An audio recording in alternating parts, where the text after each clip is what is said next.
order, honorable members.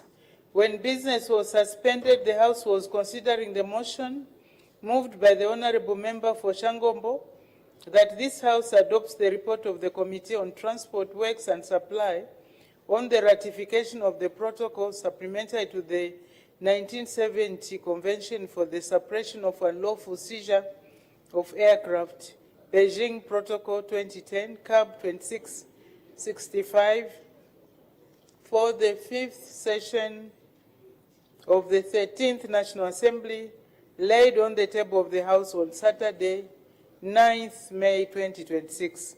And the honorable member for Shangombo had just started giving reasons for moving the motion.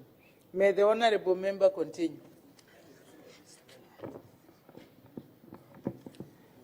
Madam Speaker, thank you again for the opportunity. In accordance with its terms of reference, the committee considered the proposal to ratify the protocol and received submissions from various stakeholders. Madam Speaker, from the outset, the committee agrees with the stakeholders who, in supporting the proposal to ratify the protocol, submitted that this ratification is necessary to address modern aviation threats, particularly those arising from technological advancements. The committee notes that while the current legal framework criminalizes unlawful seizure of aircraft by force or threat, it does not adequately address technological hijacking. Madam Speaker, the committee also notes that the current penalties are not commensurate with the gravity of the offense and that there are gaps relating to liability of legal entities, jurisdiction, and extradition. Madam Speaker, arising from these findings, the committee makes two key observations. Firstly, the current legal framework does not fully address emerging aviation security risks. Secondly, the penalties and enforcement mechanisms remain inadequate. In this regard, the committee recommends that the executive ratifies the protocol and amend the Civil Aviation Act to include technological hijacking and provide for liability of legal entities. Further, the executive should strengthen penalties and harmonize jurisdictional and extraditional laws to ensure effective enforcement. Madam Speaker, in conclusion, the committee reiterates its support for the proposal to ratify the protocol and urges the August House to adopt the report. Finally, I wish to thank you, Madam Speaker, for according the committee the opportunity to consider this assignment. I also wish to extend my gratitude to all the stakeholders and the Office of the Clerk of the National Assembly for their support. Madam Speaker, I beg to move. Thank you very much. Does the seconder wish to speak now or later? Now, Madam Speaker. The honorable member for Ron. Madam Speaker, thank you once more again for the opportunity to second the report that has been raised by the chairperson of the Committee on Transport, Works and Supply on the Beijing Protocol. Madam Speaker, the committee noted that while the Civil Aviation Act No. 5 of 2016 criminalizes the unlawful seizure of aircraft through force, threat or intimidation, it does not adequately address emerging threats involving the use of technology. The committee, therefore, Madam Speaker, recommends that the law be updated to cover technologically facilitated acts of unlawful seizure in line with the protocol. Madam Speaker, the committee further observes that the penalties currently provided for under the Civil Aviation Act, namely fines or imprisonment of up to 2 years, may not adequately reflect the seriousness of offences relating to unlawful seizure of aircraft. As the chairperson has said, Madam Speaker, in this regard, the committee recommends that the penalties be strengthened to enhance deterrence and ensure consistency with international standards. Madam Speaker, the committee also notes that although the law broadly recognizes legal entities, it does not expressly provide for corporate liability in cases of involving unlawful seizure offenses. The committee therefore recommends that clear provision being introduced to hold corporate bodies accountable where applicable. Madam Speaker, the committee further observes that while Zambia's legal frameworks provide for extradition application in certain instances, it does not fully address all jurisdictional requirements under the protocol. The committee therefore recommends that the jurisdictional provision be reviewed and harmonized with the protocol to ensure full compliance.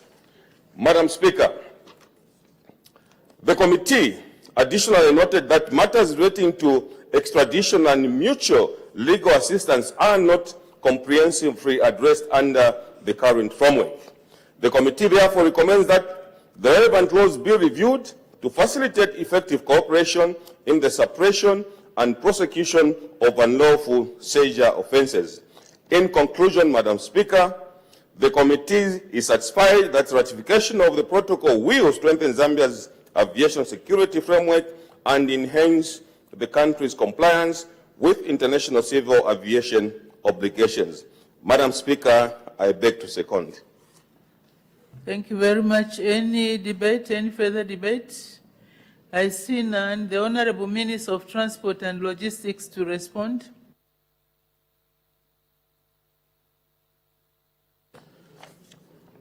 Madam Speaker, I wish to thank you once again for according me this opportunity to respond to the report of the Committee on Transport, Works and Supply regarding the accession and ratification of the Beijing Protocol of 2010.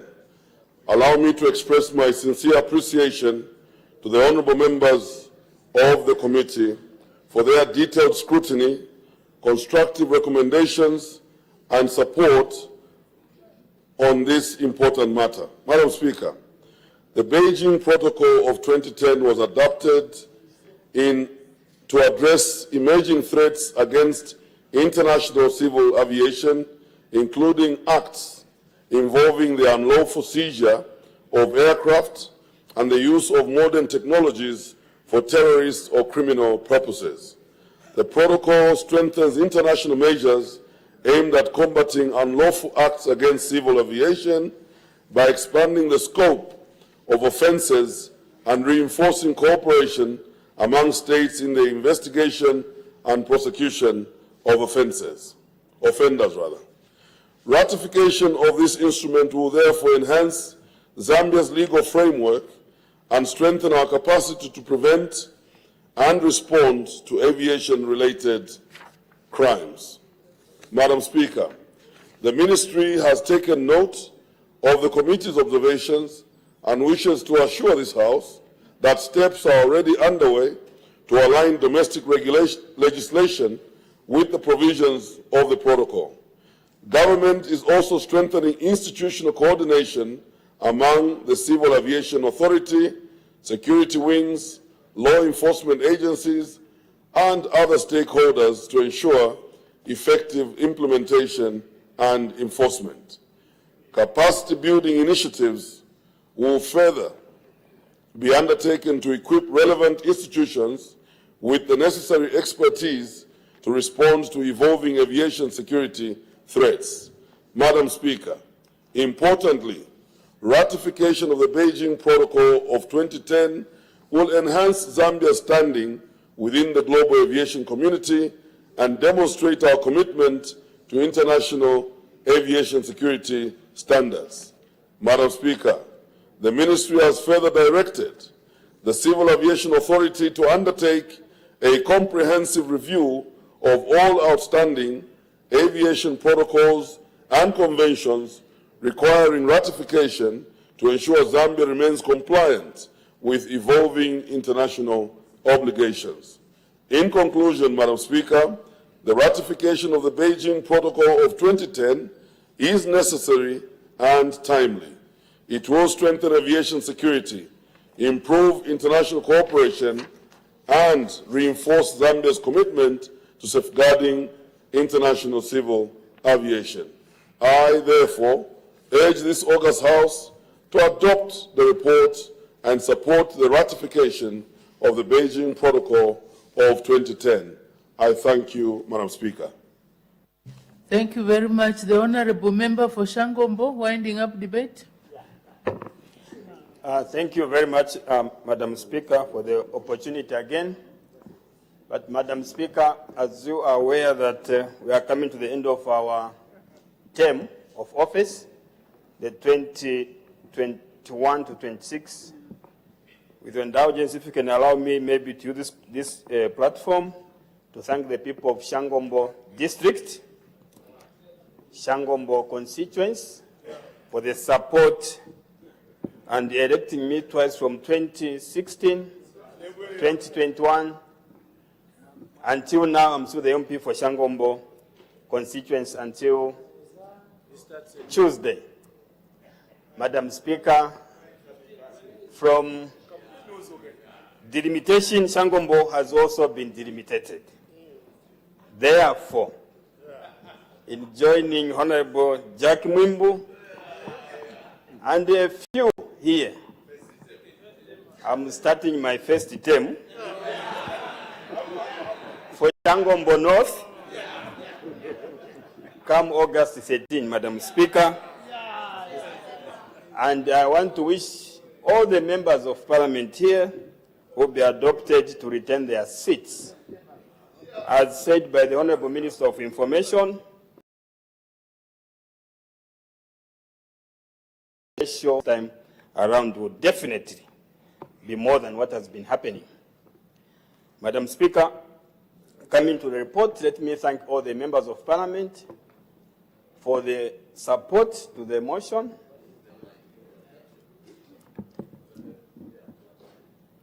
The Vice Chairperson, very supporting Vice Chairperson, Honorable Joe Chibuye, I wish you well under the UPND ticket, of course not forgetting the able MP for Chasefu, and of course not forgetting Honorable Nakaponda there, looking very immaculate. Madam Speaker, of course, when I first came here, our Honor the Vice President was then Chief Government Spokesperson. She used to sit there. So I was well received, well trained. And I thank you, Your Honor the Vice President, for the guidance, because I was a young boy by then. Madam Speaker, let me take this opportunity to also thank the Honorable Minister of Transport and Logistics for the support and assurance. I wish him also to come back so that he can continue. Thank you very much, Honorable Minister, for your support and assurance that we are going to accede to the protocols as proposed by the committee. Madam Speaker, I beg to move.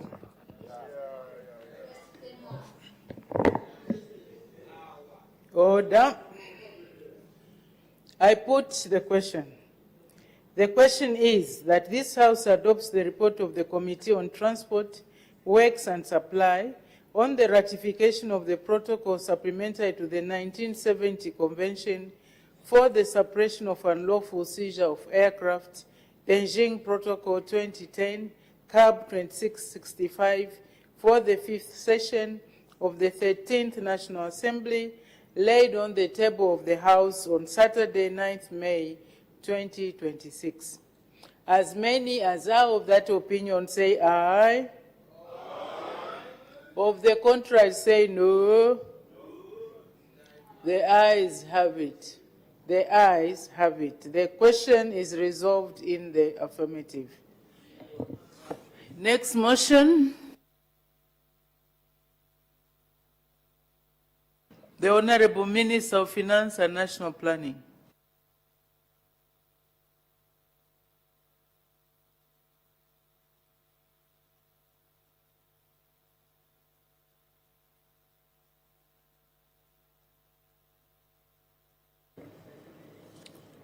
Thank you, Madam Speaker. Madam Speaker, I beg to move that the House resolves into Committee of Supply to consider Supplementary Estimates number 1 of 2026. Thank you.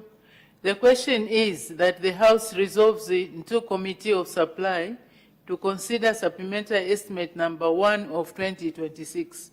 The Honorable Minister of Finance and National Planning.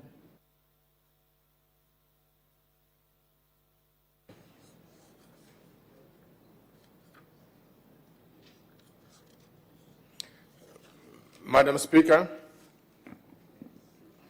I am a bearer of a message from His Excellency the President of the Republic of Zambia recommending favorable consideration of the motion which I will lay on the table. Madam, in accordance with Article 203 of the Constitution, where the amount appropriated in an Appropriation Act is insufficient to meet expenditures in that financial year, the Minister responsible for finance is expected to lay before the National Assembly for approval supplementary estimates of expenditure. Madam Speaker, since this August House approved the 2026 national budget in December 2025, several developments have arisen which have significant fiscal implications. Some of these include: 1, a higher than planned public service wage increment following the conclusion of negotiations with the public service unions. 2, policy changes regarding the purchase of increased grain quantities during the 2025 marketing season. 3, the war in the Middle East, which has led to government foregoing about $200 million in 3 months, thereby affecting several macro and fiscal parameters. And 4, there are minor fiscal implications relating to the effective implementation of the Constitution of Zambia Amendment Act number 13 of 2025, which I will highlight in my address. Madam Speaker, by virtue of the authority conveyed in the article of the Constitution which I quoted above, and some of the changes I've highlighted above, I now present the supplementary estimates of expenditure number 1 of 2026, which stands at 26.3 billion kwacha. Therefore, allow me to bring out some of the notable proposed expenditure allocations contained in this supplementary budget. Madam Speaker, out of the recommended 26.3 billion kwacha, an amount of 7.4 billion kwacha has been allocated to the Ministry of Agriculture. This allocation is intended to replenish resources that were earlier utilized to pay small-scale farmers who had provided maize during the 2025 crop marketing season, as well as pay arrears to agro dealers for inputs acquired from them under the Farmer Input Support Program, FISIP, during the 2025-2026 farming season. This is to ensure that government meets its obligations in sustaining national strategic food reserves and supporting stability in the agriculture sector. Madam, 7.5 billion kwacha has been proposed under Head 21, Loans and Investment. Of this amount, 2.9 billion kwacha is intended to meet additional wage increase obligations following the negotiations with the public service unions, which resulted into an agreed salary adjustment of 700 kwacha per employee per month. Additionally, 2.1 billion kwacha is earmarked for dismantling domestic arrears owed to various contractors and suppliers of goods and services provided to government institutions. This is also aimed at ensuring the reinjection of liquidity in the domestic economy.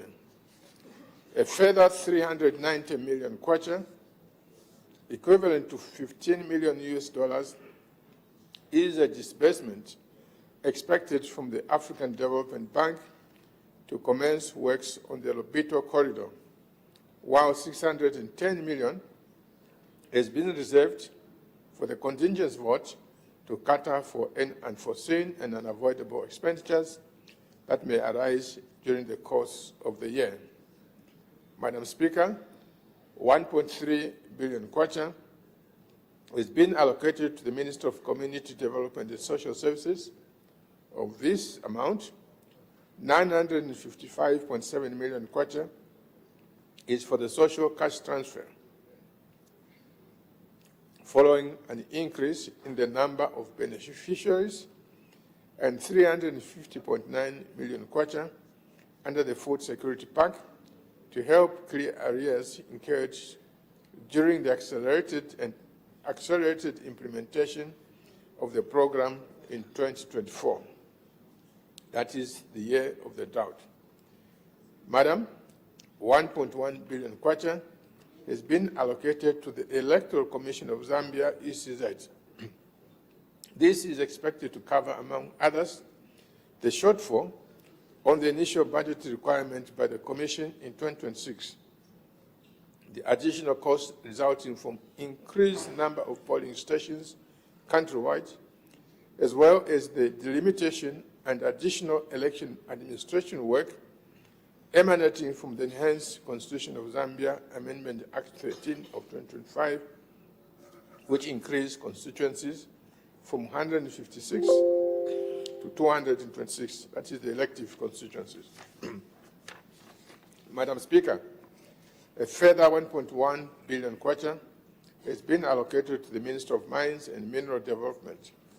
Of this amount, 153.6 million is to support the operations of the Mineral Regulations Commission, which has been established to strengthen regulation and oversight in the mining sector, while 936.9 million has been allocated to ensure the continuation of the ongoing aerial geophysical survey to enhance mineral exploration, which will unlock Zambia's resources potential.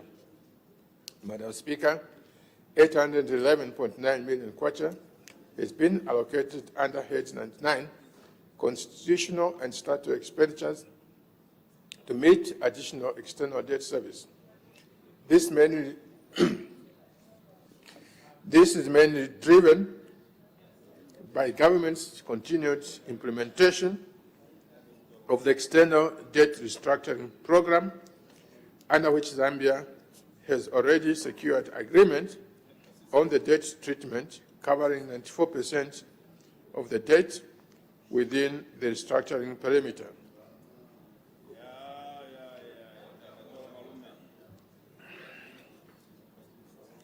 The final stage of the restructuring process, Madam Speaker, is the conclusion of bilateral agreements with the respective creditors, which is now at over 60% completion. As these agreements are finalized, associated payment obligations have arisen in line with the agreed terms. In this context, the additional provision is intended to ensure that government remains well positioned to meet these obligations while maintaining alignment with the overall fiscal and debt management objectives. Madam Speaker, this 26.3 billion kwacha supplementary budget will be financed through a mix of additional resources expected in the year and some expenditure realignments within the 2026 budget. May I therefore indicate that out of this total amount, 2.1 billion will come from cooperating partners as additional project grants in the year, while 1.4 billion kwacha will be additional domestic revenues which were not initially planned in the 2026 budget. A further 2.4 billion kwacha represents carryover funds from 2025, which means that these are funds that were dispersed during 2025 financial year, but since they remained unutilized in that year, they require parliamentary approval to regularize expenditures in 2026. In addition, 10 billion kwacha. In addition, 10 billion kwacha will be generated through various expenditure rationalizations within the approved 2026 budget. Madam Speaker, may I also remind this House that $95 million was received earlier through the IMF ECF facility, which was initially expected to disperse in the fourth quarter of 2025. Further, as I alluded to earlier, an amount of $15 million from a $252 million loan facility from the African Development Bank will be dispersed this year to support the multinational Lobito Corridor project, and a 7.5 billion will be sourced as additional domestic financing in 2026 through the domestic government securities market. Madam Speaker, I thank you, and as I beg to move, I now lay the recommendation from the President on the table.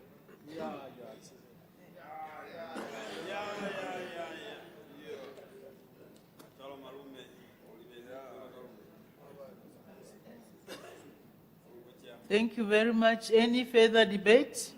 The chairperson of the Expanded Planning and Budgeting Committee, the Honorable Member for Momba. Thank you, Madam Speaker. Madam Speaker, thank you for according me the opportunity to contribute to the debate on the floor of the House and to present the highlights contained in the report of the Expanded Planning and Budgeting Committee on its consideration of the Supplementary Estimates of Expenditure number 1 of 2026. Madam Speaker, the House may recall that in December 2025, Parliament enacted the Appropriation Act number 28 of 2025, authorizing expenditure not exceeding 253 billion kwacha. However, emerging fiscal pressures and unforeseen expenditure obligations, Madam Speaker, during the financial year necessitated additional financing through supplementary estimates amounting to 26.3 billion kwacha, which were submitted to this House on 30th April 2026. The supplementary provisions have many arisen from increased financing needs in agriculture, debt servicing, public service wage adjustments, social protection, and electoral operations.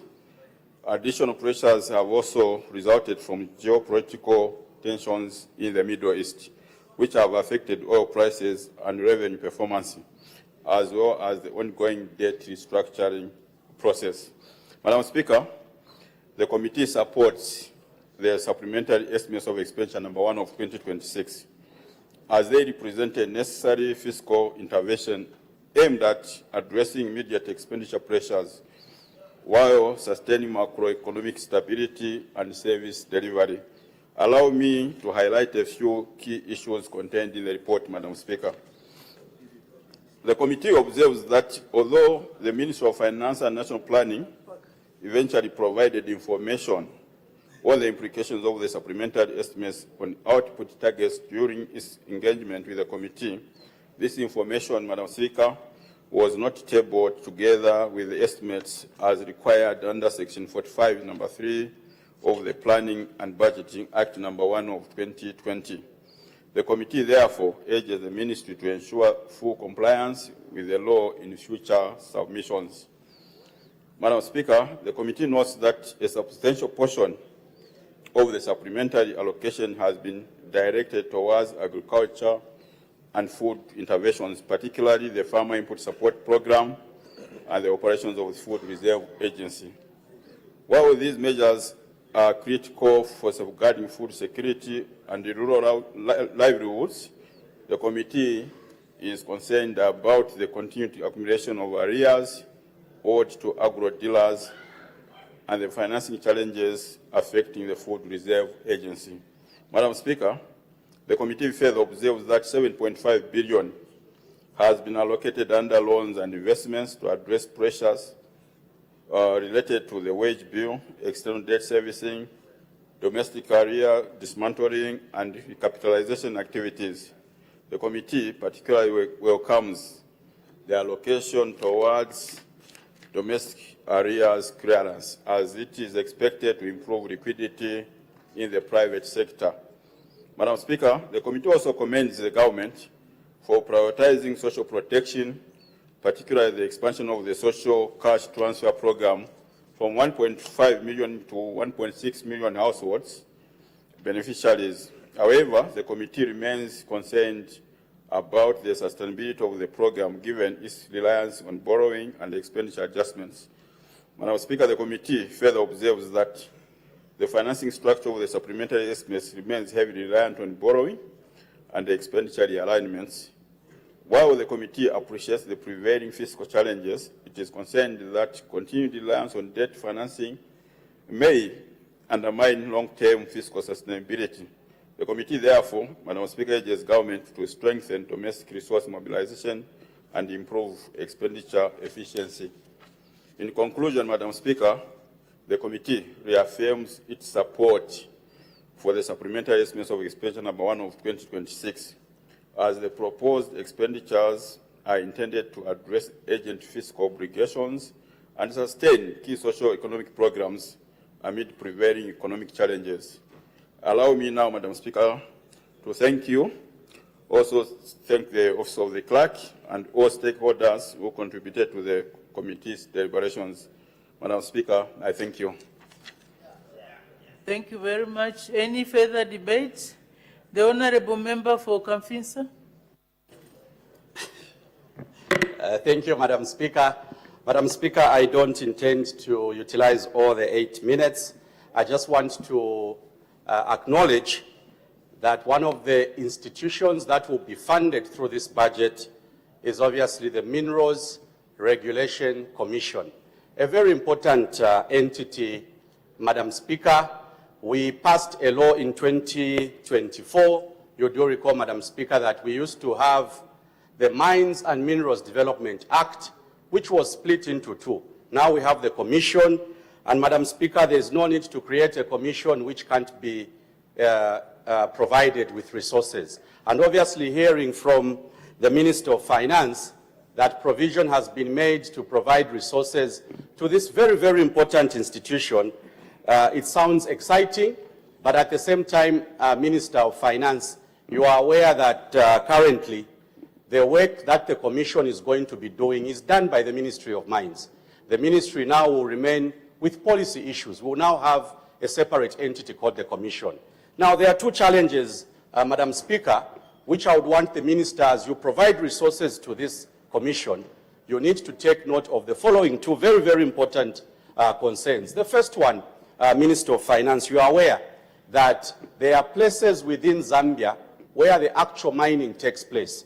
There will be no need, Minister of Finance, for us to continue having people to travel from Mumbwa to come and present their issues at the Commission, when the Commission can decentralize some of its activities. There will be no need, Minister of Finance, that we are going to have a centralized institution which will not be able to deal with issues that pertain to the functions of the Minerals Regulation Commission.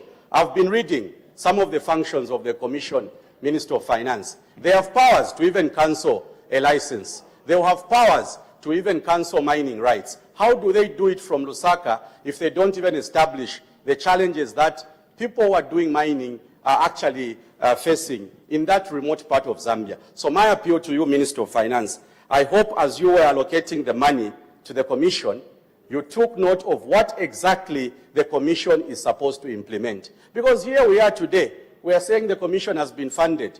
1 year down the line, we'll be told the funding was not adequate. So my appeal to you, Minister, is that go to the functions of the Commission, analyze whether the money that you have put in the budget, because this budget is an opportunity to undertake activities of the new law. The new law is the Minerals Regulation Commission Act of 2024.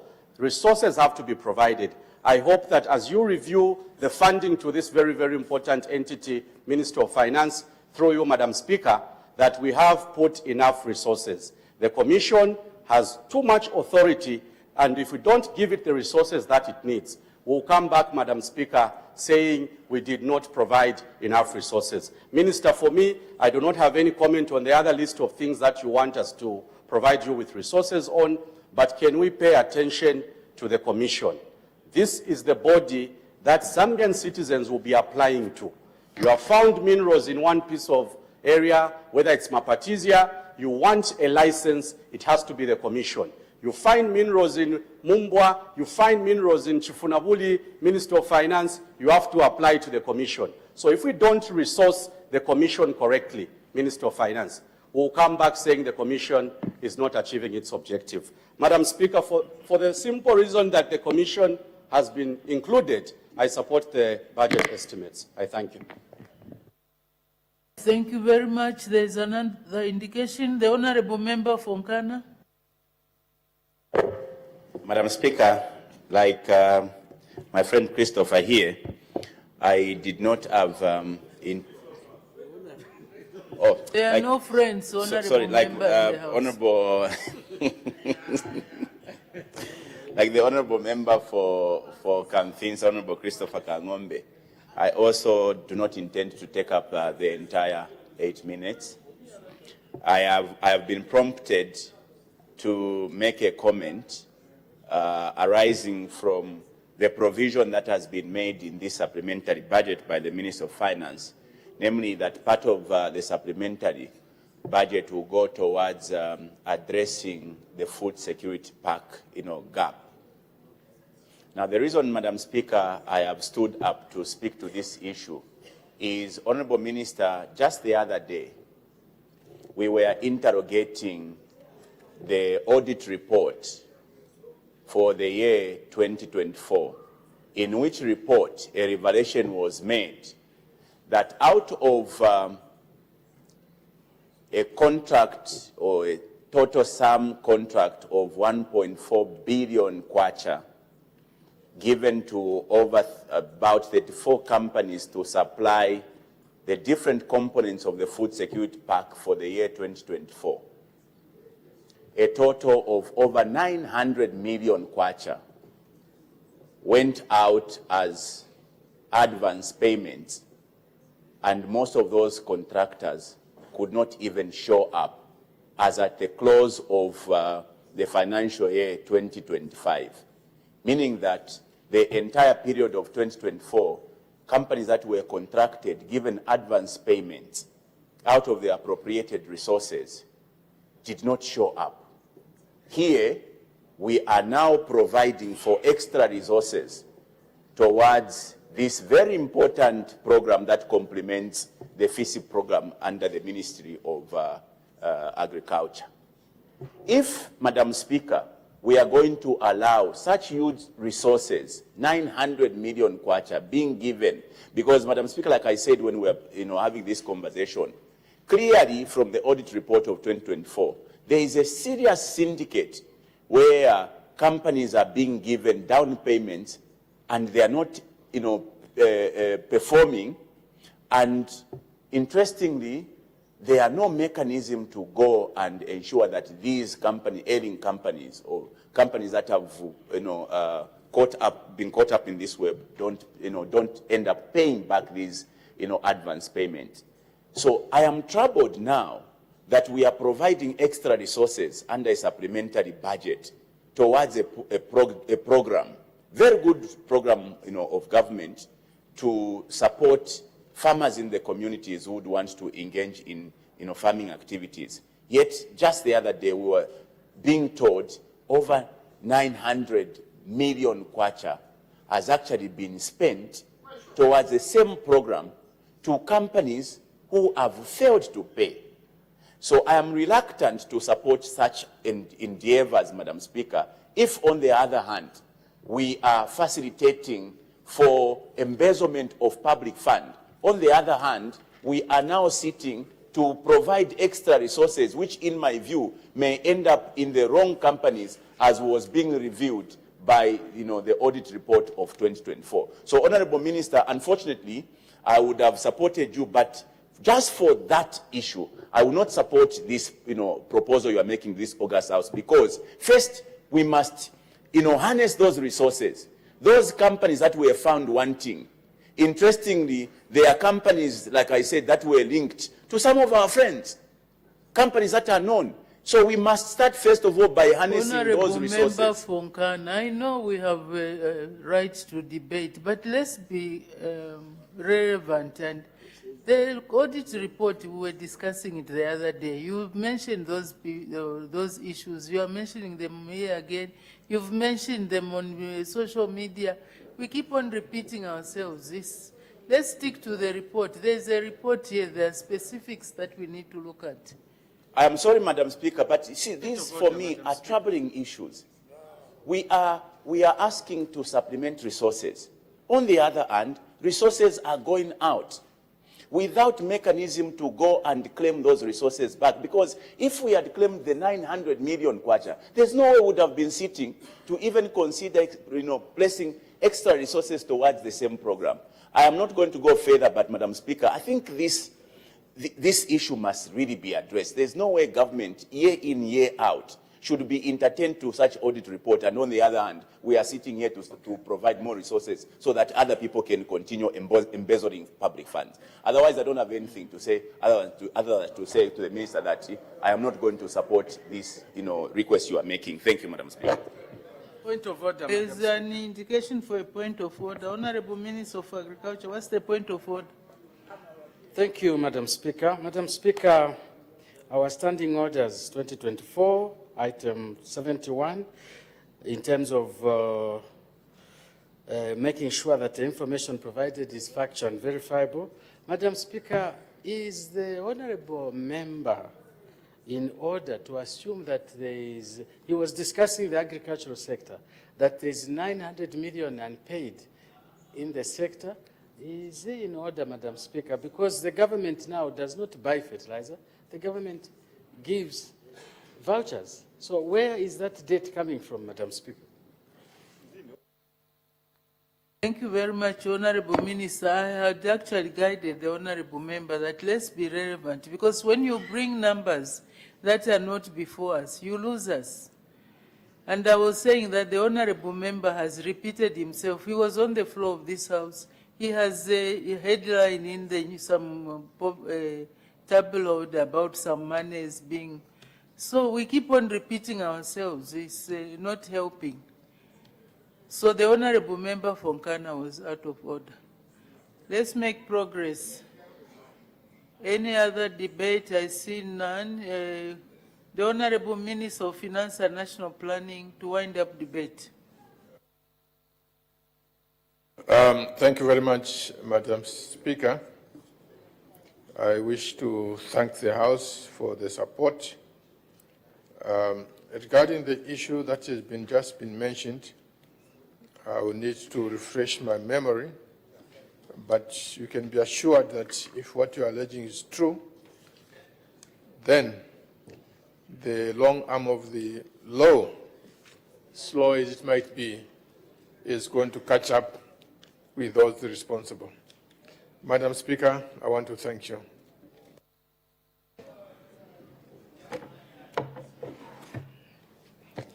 Thank you very much. We make a decision.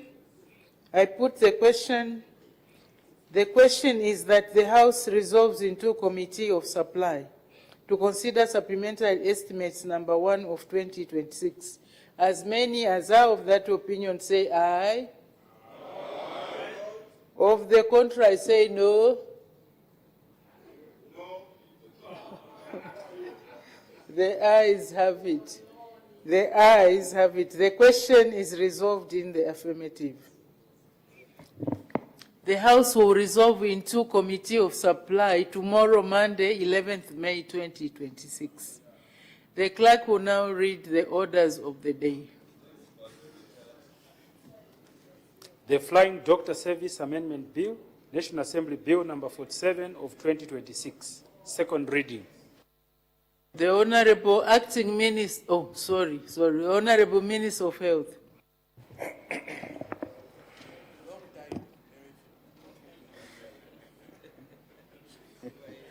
Thank you very much, Madam Speaker. Madam Speaker, I beg to move that the bill be now read a second time. Thank you. This question is that the bill be now read a second time. Any debate? The Honorable Minister of Health.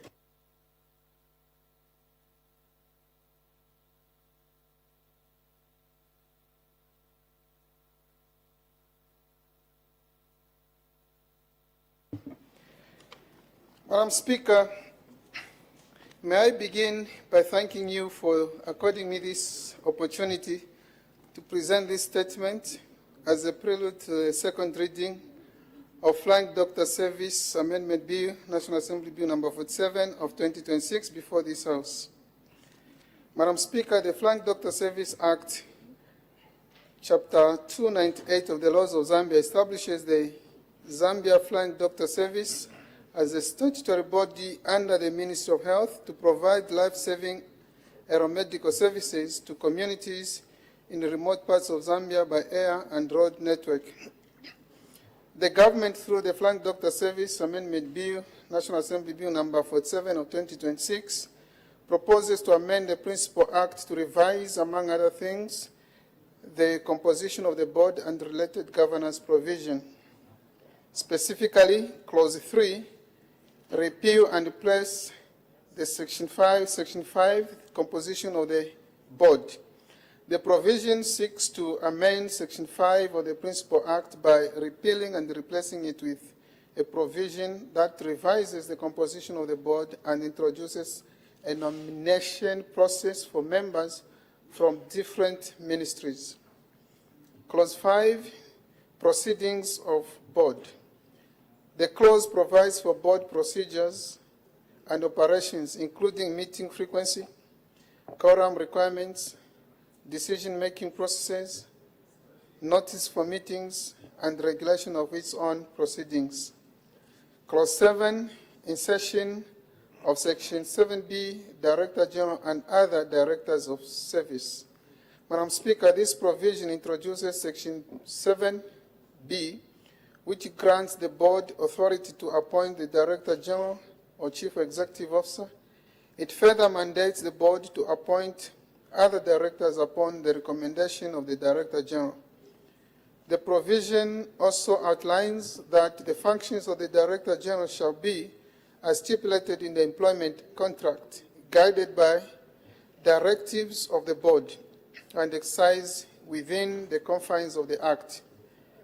Additionally, it vests the determination of emoluments in the board and the Emoluments Commission, thereby enhancing accountability, transparency, and good governance. Madam Speaker, the Principal Act gave power to the Minister of Health to appoint all members of the board. The amendment bill, however, in Section 5(2) provides for the nomination of members from other line ministries and institutions, thereby expanding institutional representation in the governance of the Zambia Flying Doctor Service. Madam Speaker, having balanced representation on the boards from relevant institutions in line with statutory bodies' respective mandates, promotes transparency and accountability and further strengthens corporate governance practices.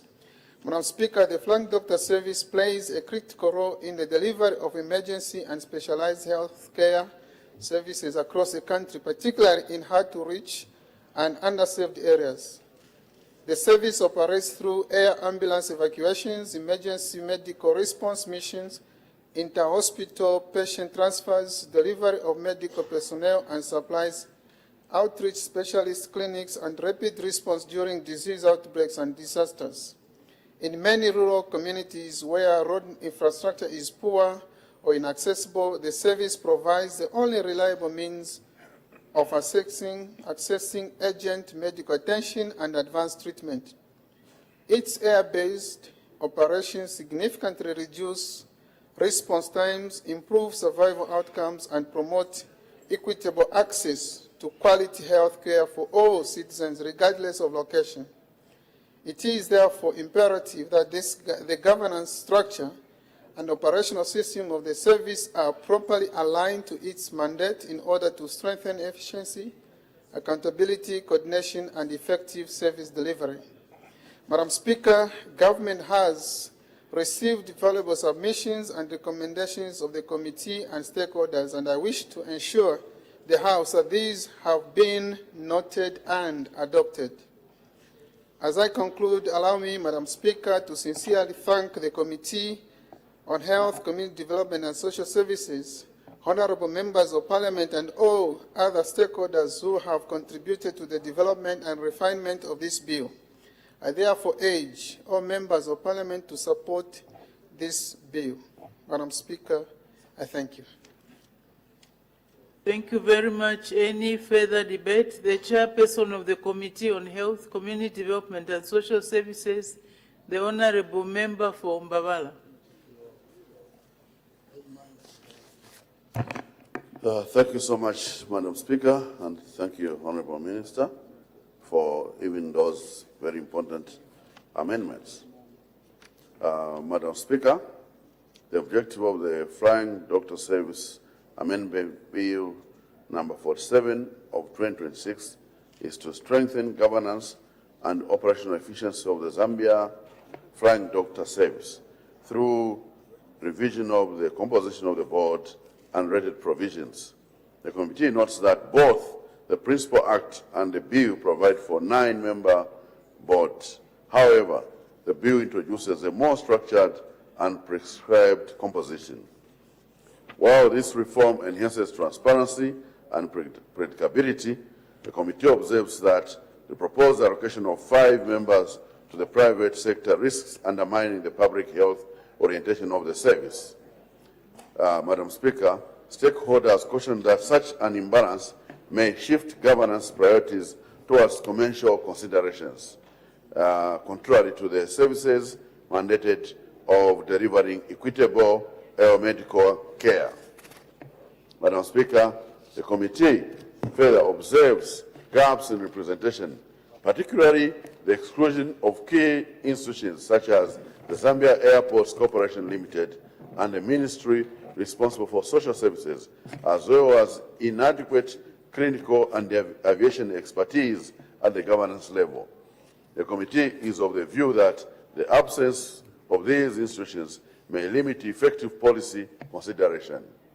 Madam Speaker, technical oversight and the interinstitutional collaboration in the implementation of the functions of the board is also necessary.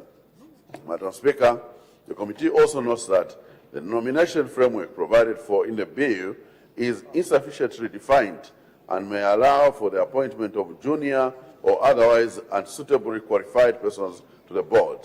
Further, the committee observes that the bill does not adequately provide for gender balance and broad-based inclusivity in the appointment process. In this regard, the committee recommends the reduction of private sector representation on the board in order to create room for inclusion of key public institutions whose mandates are directly relevant to the functions of the board. The committee further recommends the strengthening of sector aviation expertise to enhance the technical capacity of the board. Madam Speaker, the committee additionally recommends that the nomination and appointment procedures be strengthened through the introduction of clear eligibility criteria, minimum qualification requirements, and safeguards to promote merit-based, transparent, gender-balanced, and inclusive appointments. Madam Speaker, the committee is of the considered view that a balanced and technically competent board is essential for effective delivery of medical services. The committee, therefore, supports the bill subject to the integration of the proposed recommendations. Madam Speaker, I thank you. Thank you very much. Any further debate? I see none. The Honorable Minister of Health winding up debate. Madam Speaker, thank you very much, and thank the Honorable Member of Parliament from Mbawala for his additional support and as Chair of the Committee on Health. And since there are no any further debaters, I just want to thank you, Honorable Member. Thank you, Madam Speaker. Thank you very much. I put the question. The question is that the bill be now read a second time. As many as are of that opinion say aye. Of the contrary say no. The ayes have it. The ayes have it. The question is resolved in the affirmative. Let the bill be read a second time. The Flying Doctor Service Amendment Bill, National Assembly Bill number 47 of 2026. Committee stage to be taken when?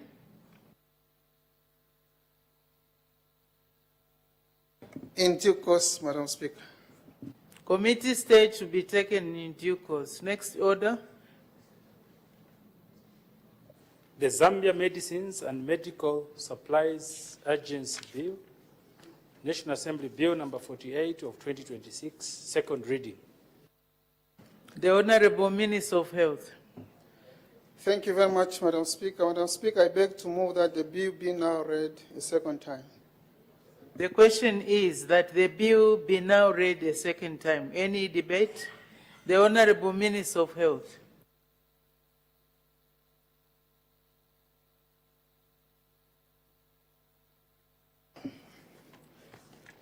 Madam Speaker, I'm grateful for the opportunity to present this policy statement as a follow-up to the second reading of the Zambia Medicines and Medical Supplies Agency Amendment Bill, National Assembly Bill number 48 of 2026, before this House.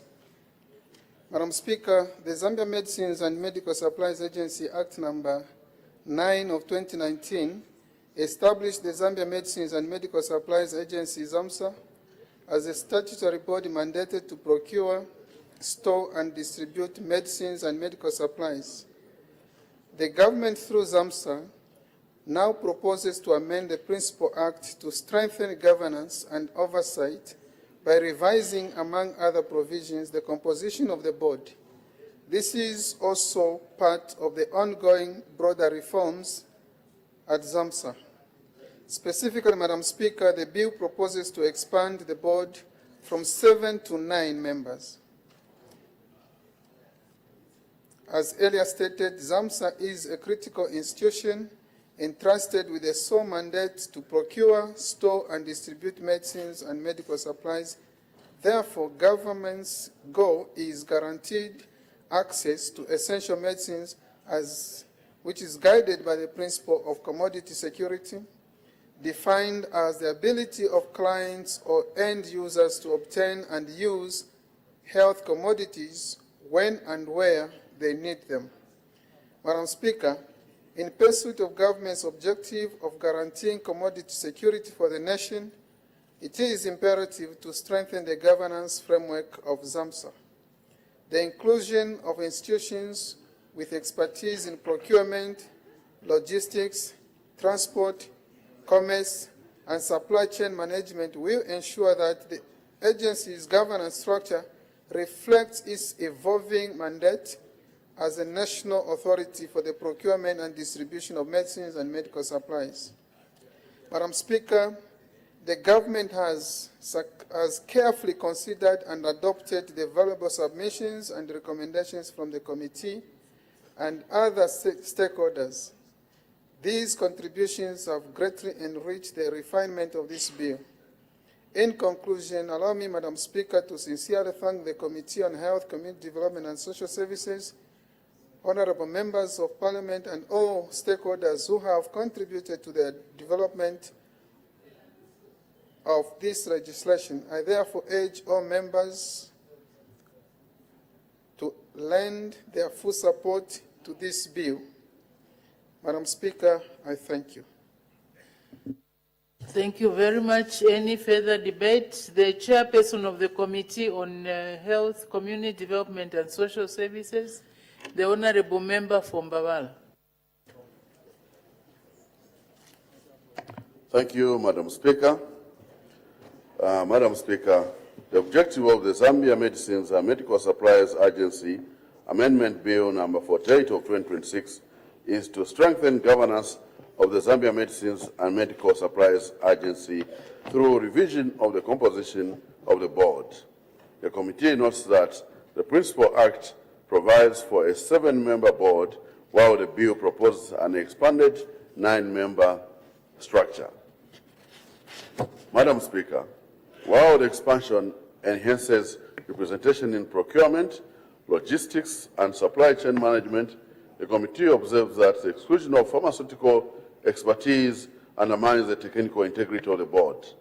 The committee agrees with stakeholders who emphasize that procurement of medicines requires specialized knowledge in selection, quantification, and quality assurance, which differs significantly from general procurement processes. Madam Speaker, the committee further observes potential duplication of members representing logistics and supply chain management, noting that this may limit diversity of expertise and risk dominance of one industry in the board. Madam Speaker, in this regard, the committee recommends reinstating pharmaceutical representation, refining board composition to eliminate duplication, and strengthening nomination procedures through clear eligibility criteria, transparency measures, and safeguards against conflicts of interest.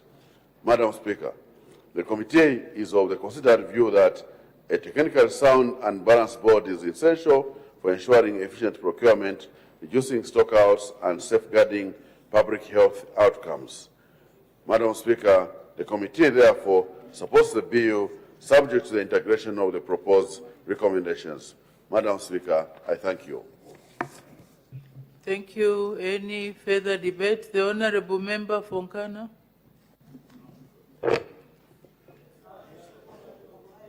Madam Speaker, this bill is seeking to amend the Principal Act, the ZAMSA Act of 2019, to, among other things, expand the board from 7 members to 9.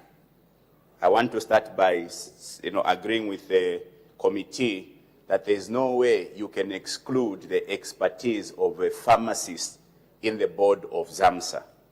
Now, just for the sake of history, Madam Speaker, the ZAMSA Act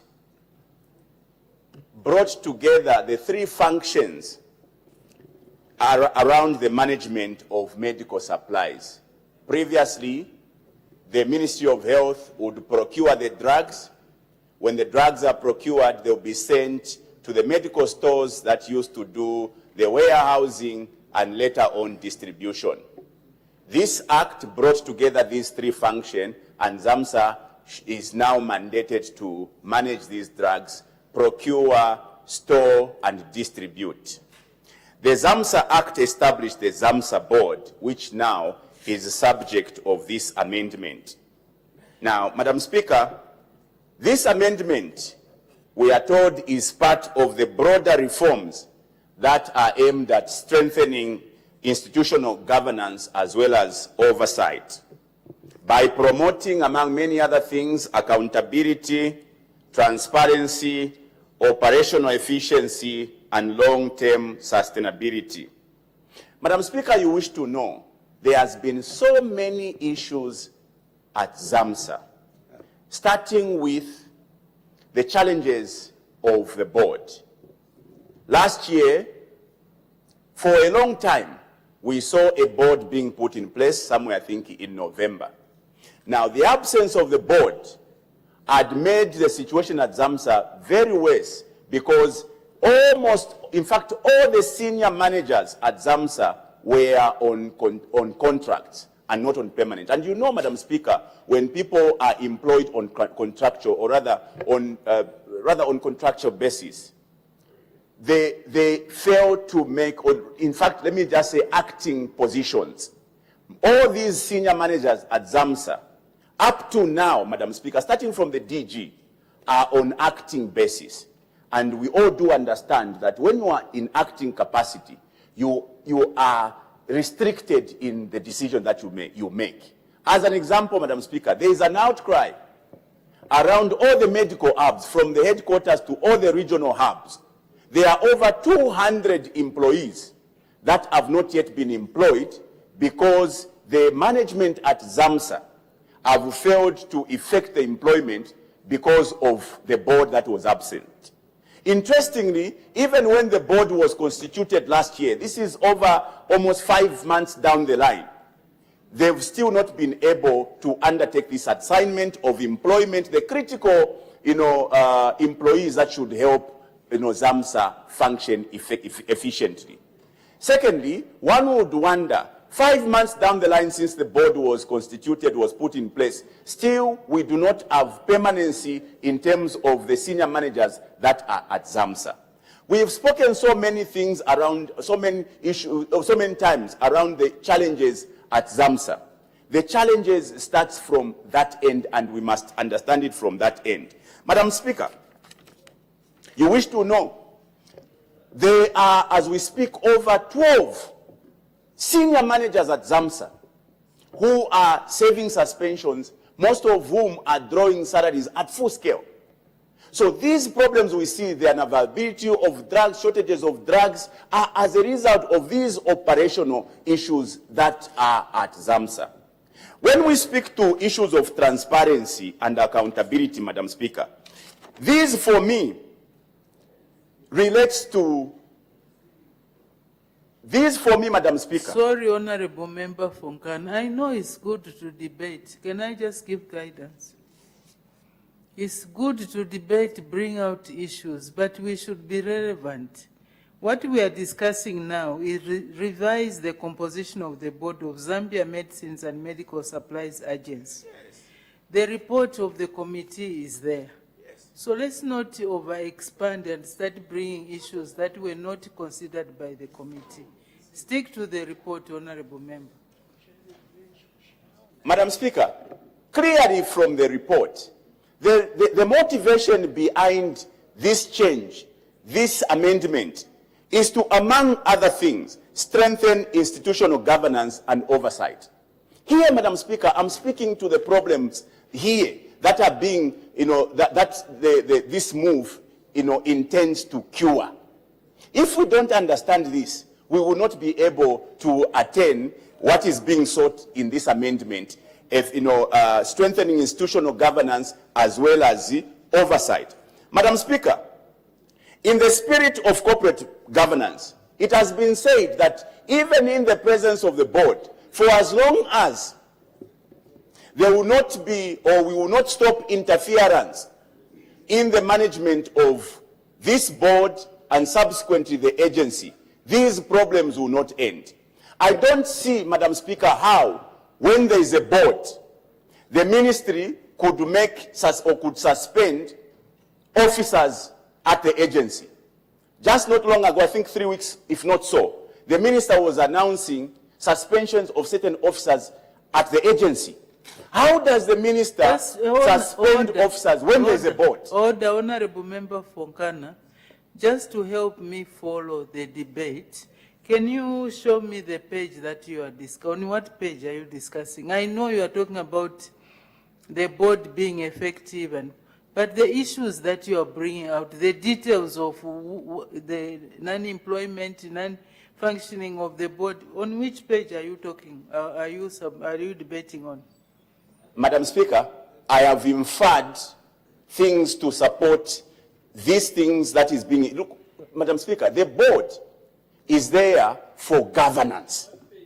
Even if you are going to institute a board to attain governance and oversight, these two don't relate. If you allow external players to dive into what should be done by the board. This we are doing is an academic exercise. Madam Speaker, the announcement of the suspension of officers at ZAMSA is not outside this context. It's that aspect that I'm talking about. It's public information. Order? Where is the suspension of officers from ZAMSA in this report? It's public information, Madam Speaker. It's qualifying my position here. Can I guide Honorable Member?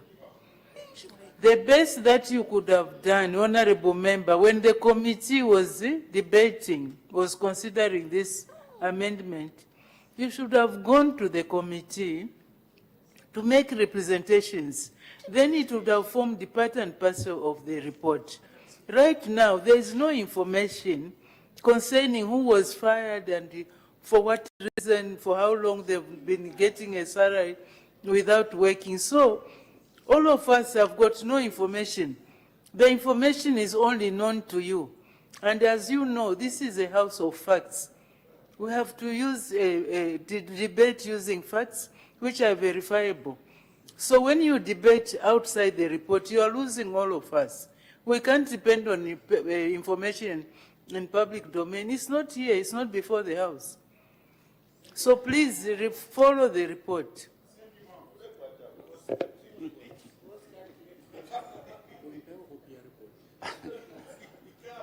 Madam Speaker, a debate is prescribed. We are talking about corporate governance. We are talking about... I've guided, Honorable Member. Can you get back to your debate? Continue, but follow the guidance. Madam Speaker, the board is being enhanced by the addition of 2 members. And what is envisioned is that when we increase the board members to 9, then we will attain institutional governance and oversight. We will promote accountability, transparency, operational efficiency, and all these things. It is extremely difficult to speak to these issues if you preclude me from speaking to the happenings at the board right now. Order, Honorable Madam Speaker, Member. I Order, submit. order. I submit. Order. Once you are guided, Honorable Member, you follow the guidance. There is no need to engage me or include me in your debate. You are not even listening. I'm guiding you, are saying other things.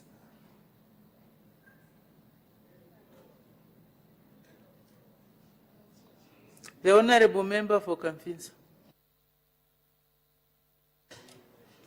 Madam Speaker, there's a recommendation that has come from the committee. There's a recommendation from the Minister of Health that the board composition should be revised. Madam Speaker, I cannot discuss the revision of the board of this very, very important institution without referring to some of the things that the board is supposed to oversee. Madam Speaker, the current composition is 9, and I attended one of the meetings where there's a CAB memo that is asking all institutions to adjust the membership of their respective boards. Each board, Madam Speaker, is supposed to oversee the mandate of the organization. And that is why, Madam Speaker, with your permission, I can only support this proposal today by first of all referring to the things that the board is supposed to oversee. Because, Madam Speaker, whether we like it or not, there's a reason why this board is being constituted. We are constituting the board of ZAMSA because out of that composition, we should be able to achieve efficiency in the operations of ZAMSA. Madam Speaker, one of the challenges that ZAMSA has been facing, which will now be the mandate of this board that we are proposing for approval, because this proposal has come for approval, Madam Speaker. For us to approve, we will have to refer to the mandate of ZAMSA and also appeal to the Minister that, Minister, as we give you the authority to go and revise the composition of the institution called ZAMSA, be mindful that there's a reason why the board has to be revised. We can't just revise the board, Madam Speaker, without discussing, for instance, government has been spending money through the Ministry of Finance to provide drugs to health facilities. Probably if we compare how much money was allocated 10 years ago and currently, you find that there's more money, Madam Speaker, that has gone into this institution. This board that we are approving today, in terms of composition, will have to oversee the prudent utilization of resources, Madam Speaker. And that is why, for me, I'll try and link the composition that is being proposed and the mandate and the challenges that ZAMSA is currently facing. The Minister of Health has assured me, I was chatting with the Minister of Health, who assured me that, Honorable Member, we are resolving the challenges at ZAMSA, and I think it is important for this record, Madam Speaker, that this Parliament allocates resources to this institution. And because we allocate resources to this institution, Madam Speaker, I have 3 proposals I wish to make to government, especially as we support the revised board of this very, very important institution. Number 1, Madam Speaker, is it possible that once this board is constituted, they provide the day-to-day overseeing through an employer to go and oversee these challenges, that we should be able to have, Madam Speaker, simple things like a QR code or a batch number on the medicines that we are buying. Currently, Madam Speaker, we can't differentiate medicine that has been bought by the private sector and medicine that has been bought by government, that has been stolen from our health facilities.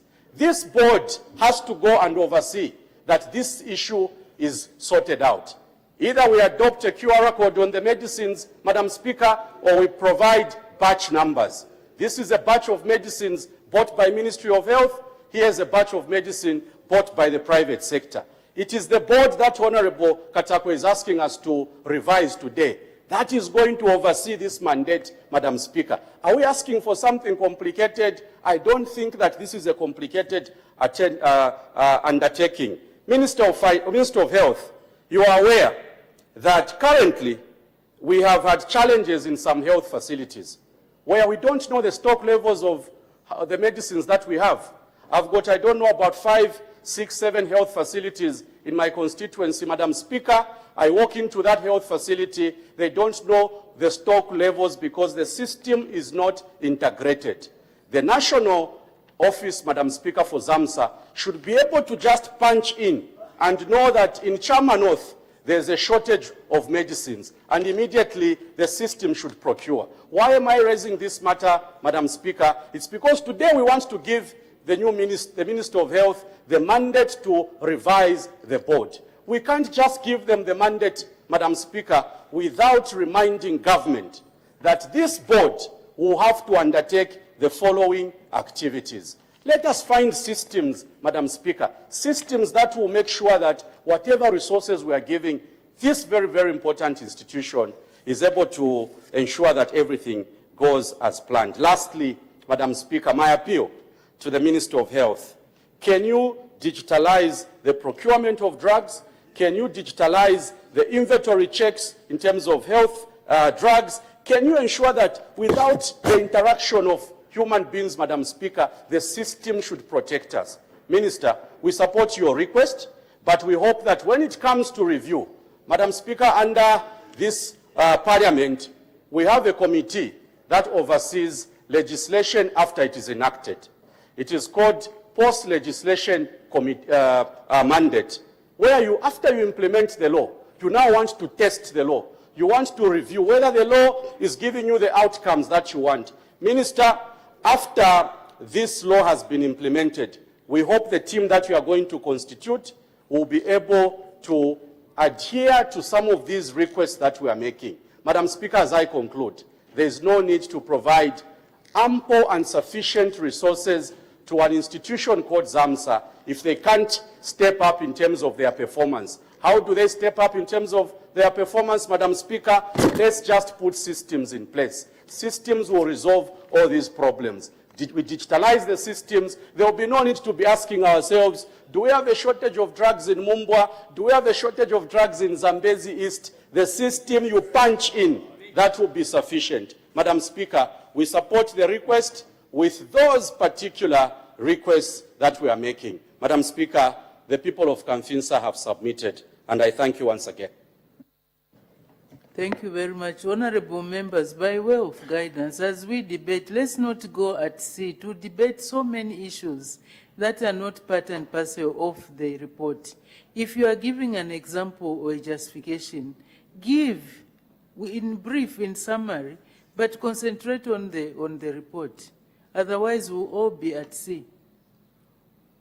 So the the last member to debate will be the honorable member for Zambezi East. Honorable member for Shiwangandu, honorable member Kachibia, you just came in, so we want to make progress. Honorable member for Zambezi East.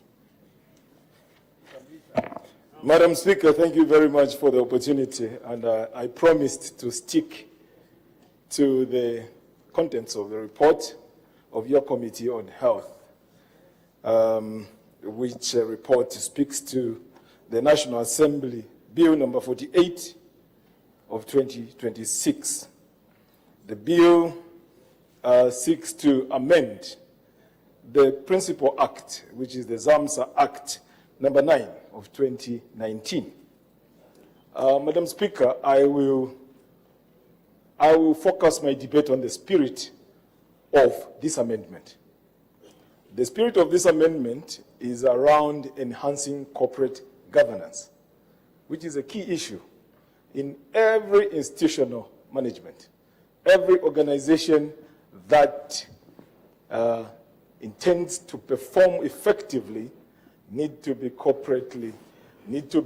governed in a good way. So a board is such a very important institution because it is the policy-making body for the institution. At the time we passed the ZAMSA Act number 9, and I was part of Parliament at that time in 2019, the objects were to actually enhance the efficiency of procurement, storage, and distribution of medicines and medical supplies to our health facilities. Those were the objects for this act. And when this was done, there have been teething problems on the way. And it was found fit that the composition of the board needed to be altered in order for the institution's efficiency to be enhanced. That is the spirit of this amendment. And we should understand it from there. So, why are we here and why are we debating this? Because of the problems, the myriad of problems you are mentioning. They've got a legacy issue. They've got a legacy trail. And to sort out those problems, it takes some time. And I think you agree with me that the supply chain, the national medicines and medical supplies supply chain has greatly improved. If you want to know, look at the statistics that come from the users to ZAMSA in terms of knowing the stock levels. Madam Speaker, I'm privileged to have actually paid a visit at ZAMSA, and I think members of the Public Accounts Committee will attest to this fact, that we visited ZAMSA just to have a feel of the system. How is the system working? And those are some of the pertinent questions we asked them in terms of the supply chain. We wanted to have a good understanding of the stocks at their warehouses and the stocks at the level of the user, and how they reconcile that and how they can update the data. They showed us there's a very good system there. And what we are doing today is to simply alter this piece of legislation, which is already a very good piece of legislation. I'm sure we did a very good job in 2019 when we passed this piece of legislation. We are now enhancing it by ensuring that this board is well represented. We have not only ended at that, clause 2, Madam Speaker, of this bill speaks to the altering of the composition of the board. from 7 members to 9. Now, we have not just ended at altering the composition of the board. Clause 3 introduces a framework of nominating members of the board, which makes the minister's work even more refined and easier. Because even the nominating institutions, ministries, if any, institutions or organizations will be guided by this piece of legislation which we are passing today. What is bad about passing this legislation? To improve the efficiency of the national supply chain of our medicines and medical supplies, to ensure that this institution is more effective. And this actually boils down to the methodical way of the New Dawn administration's way of doing things. Some people would mention as to why we are looking at so many pieces of legislation this time around and so on. When you look at them closely, they are actually targeted at making the country more efficient and effective. And these pieces of legislation are being refined in order for government to become more efficient and effective. Madam Speaker, I thought of contributing in this way, just to emphasize the point that this alteration of this piece of legislation is aimed at actually achieving the most wanted efficiency and effectiveness of ZAMSA. Madam Speaker, I thank you. Thank you very much. The Honorable Minister of Health, winding up debate. Thank you very much, Madam Speaker, and thanks the members who have debated. All of them are agreeing for the efficiency and effectiveness, transparency and accountability enhancement for ZAMSA. Madam Speaker, the issues that have been raised or concerns are well articulated, and as a ministry, Madam Speaker, we are already on course, making sure that the mandate is fulfilled in terms of technology, in terms of logistics, transportation, human resource. We shall serve ZAMSA with integrity, diligence, and patriotism. Madam Speaker, ours as Ministry of Health is to provide leadership and being pragmatic. Madam Speaker, I assure this House that ZAMSA, in the next 6 months or so, shall be and will be an agency to reckon with. All those issues, Madam Speaker, are being attended even as I speak. I wouldn't divulge the plans that we have for ZAMSA in order to enhance the issues that we are addressing today. Madam Speaker, I thank the members once again for adding a voice. I thank you.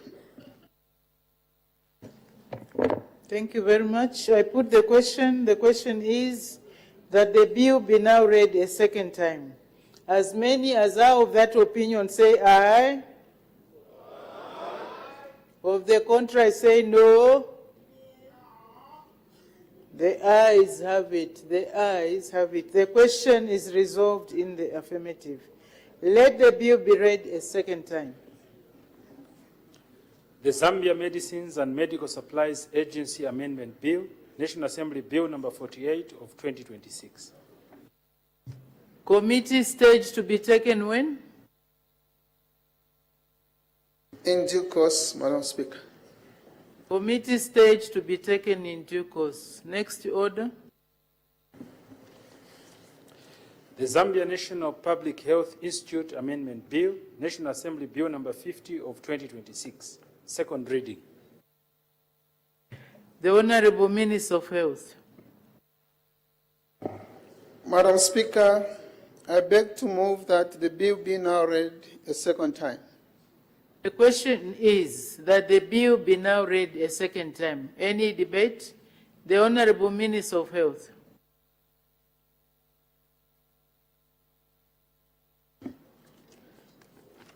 Madam Speaker, I'm grateful for the opportunity to present this policy statement prelude to the second reading of the Zambia National Public Health Institute Amendment Bill, National Assembly Bill number 50 of 2026 before this House.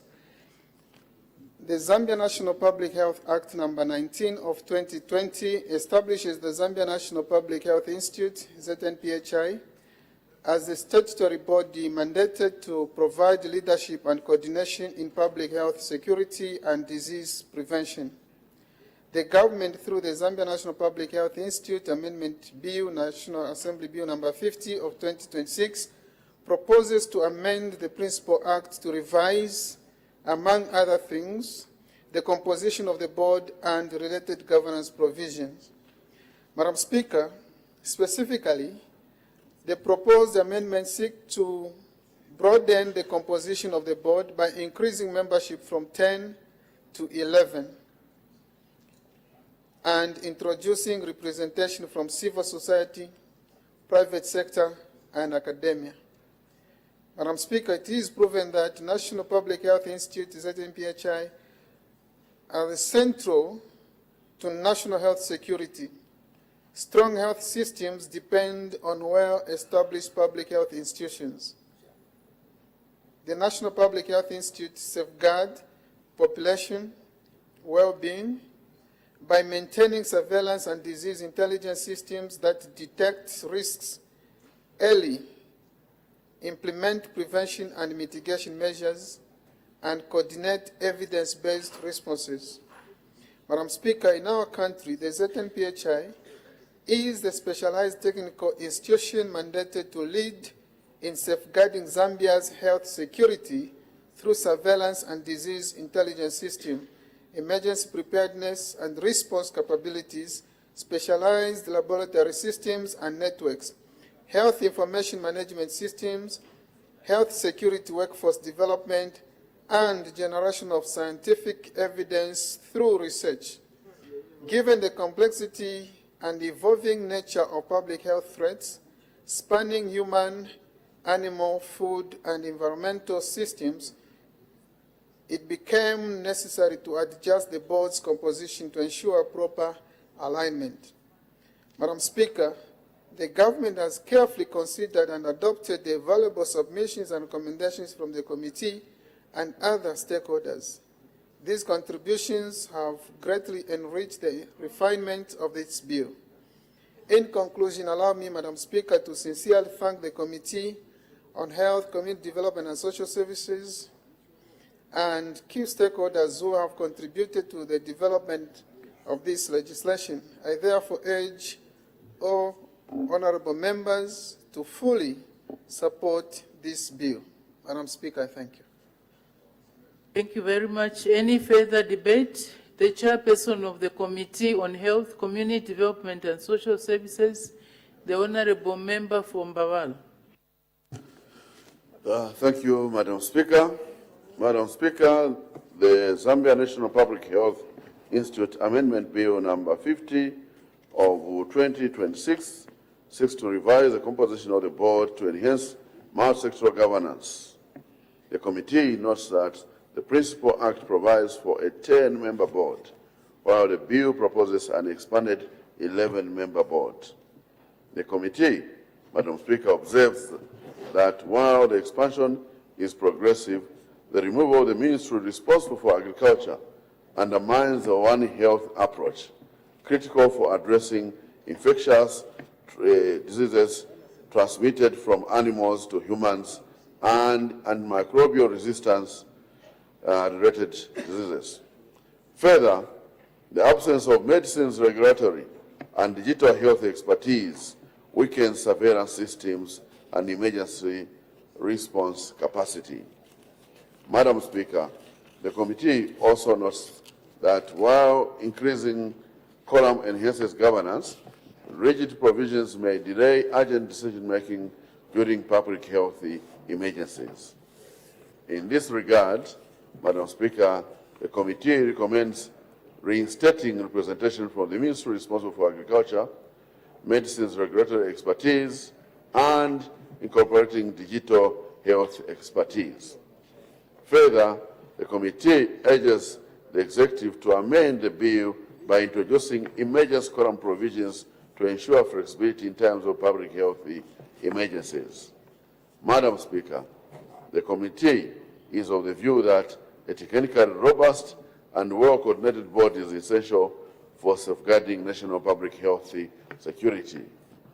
In this regard, the committee therefore supports the bill subject to the integration of the proposed recommendations. Madam Speaker, I thank you. Thank you very much. Any further debate? I see none. The Honorable Minister of Health, wind up debate. Madam Speaker, I thank you and I thank the Member of Parliament, the committee chairperson for highlighting the areas of concern, and indeed the Zambia National Public Health Institute is quite cardinal for this nation in terms of safeguarding the security of our health. Madam Speaker, I thank you. Order. I put the question. The question is that the bill be now read a second time.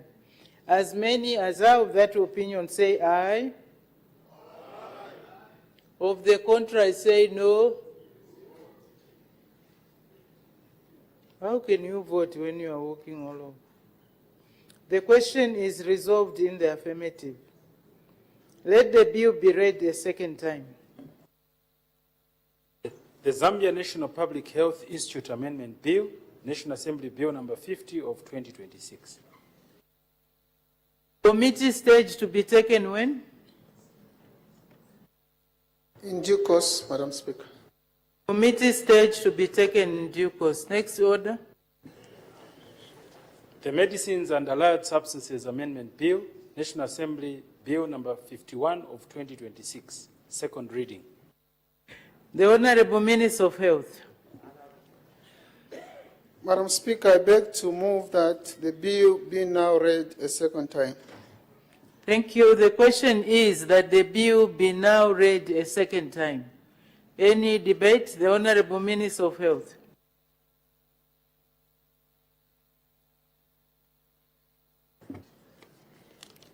Madam Speaker, the Medicines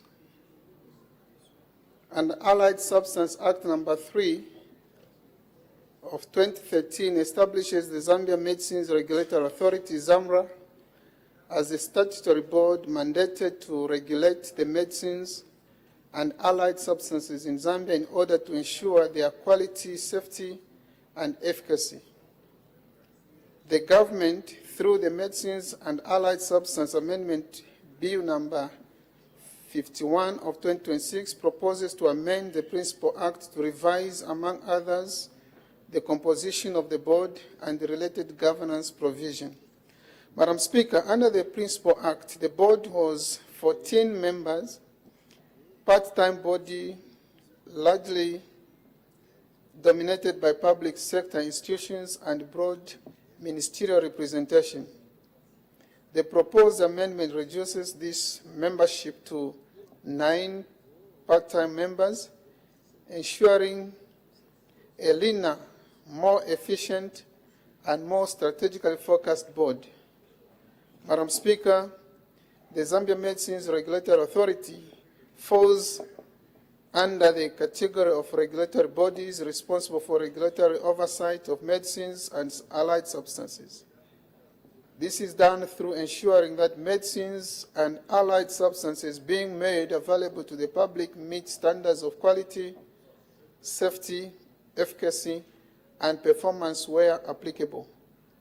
The following are the observations of the proposed amendment bill. Madam Speaker, the Principal Act provides for a board consisting of 14 members drawn from government ministries, professional bodies, academia, and private sector. The proposed amendment bill reduces the board to 11 part-time members. The proposed representation or representatives will be drawn from government ministries and professional bodies and associations. Madam Speaker, this streamlining aligns with the Article 8 of the African Union Model Law, which is harmonized legislative framework aimed at helping African countries strengthen national regulations for medicines. Further, the reduced number enhances efficiency in decision-making and also conforms to Cabinet Directive of not exceeding the number 11, thereby supporting efficient utilization of financial resources for the institution. Madam Speaker, by bringing together expertise from academia, government, civil society, and other private sector, the board will ensure multidisciplinary perspectives guide investments. It will safeguard ethical standards, monitor performance, and direct resources toward areas of greatest public health impact. Madam Speaker, the government has carefully considered and adopted valuable submissions from the Committee on Health, Community Development and Social Services, as well as other stakeholders. In particular, the committee recommendations or recommended reinstating key technical representatives, including academia, the Pharmaceutical Society of Zambia, and the Veterinary Society Association of Zambia, as proposed under Clause 5(1), Part 2. These contributions have greatly enhanced or enriched and strengthened the refinement of this bill. In conclusion, I sincerely thank the Committee on Health, Community Development and Social Services, honorable members of Parliament, and all stakeholders who contributed to this legislation. I therefore urge all honorable members to lend their full support to this bill. Madam Speaker, I thank you. Thank you. Any further debate? The chairperson of the Committee on Health, Community Development and Social Services, the honorable member from Bavala.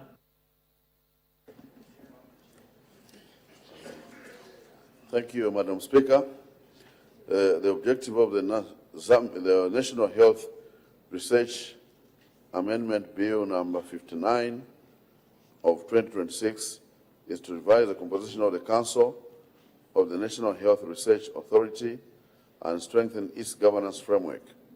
The committee notes that the Principal Act provides for a 15-member council, while the bill proposes a leaner council which will comprise of a 9-member structure.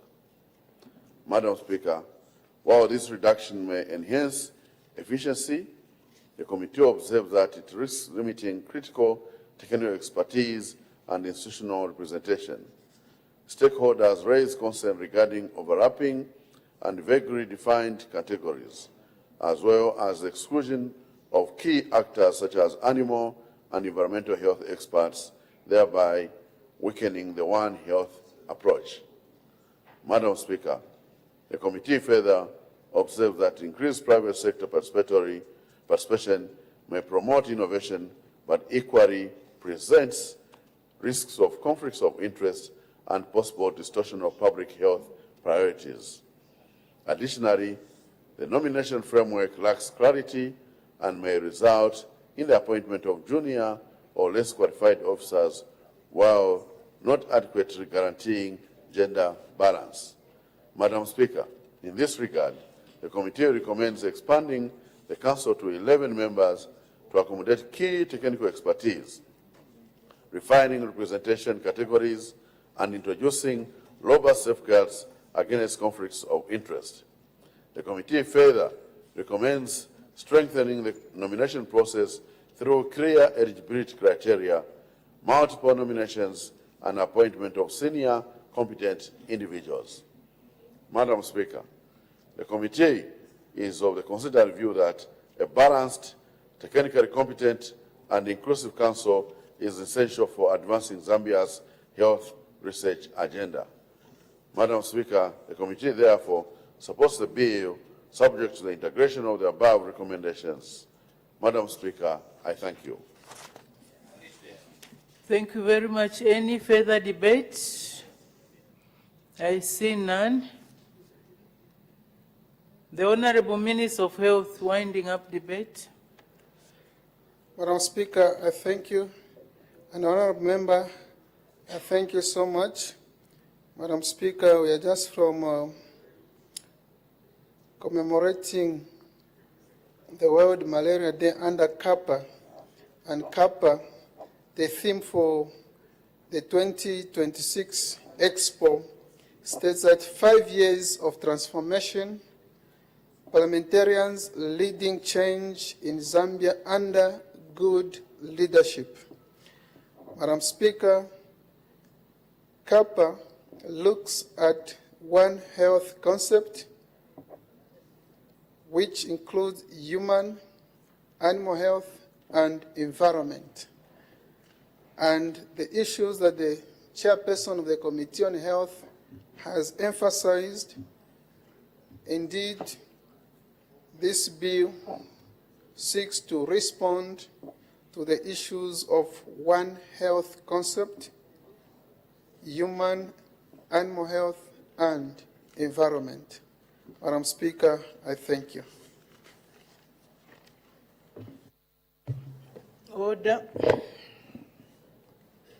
I put the question. The question is that the bill be now read a second time. As many as are of that opinion say aye. Aye. Of the contrary say no. The ayes have it. The ayes have it. The question is resolved in the affirmative. Let the bill be read a second time. The Medicines and Allied Substances Amendment Bill, National Assembly Bill number 51 of 2026. Committee stage to be taken when? In due course, Madam Speaker. Committee stage to be taken in due course. Next order. The National Health Research Amendment Bill, National Assembly Bill number 59 of 2026, second reading. The Honorable Minister of Health. Madam Speaker, I beg to move that the bill be now read a second time.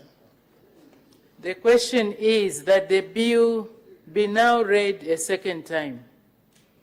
Any debate? The Honorable Minister of Health.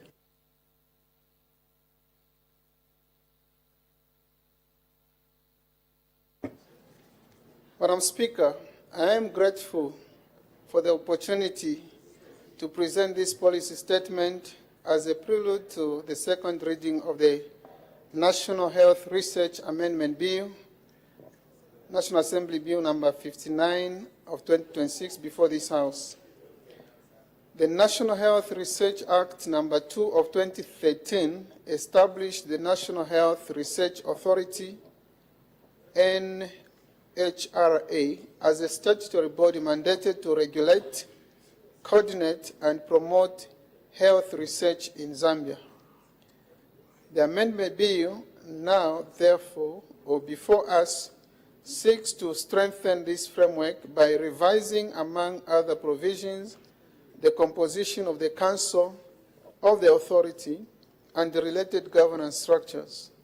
Madam Speaker, under the Principal Act, the Council was a 15-member part-time body, largely dominated by public sector institutions and broad ministerial representation.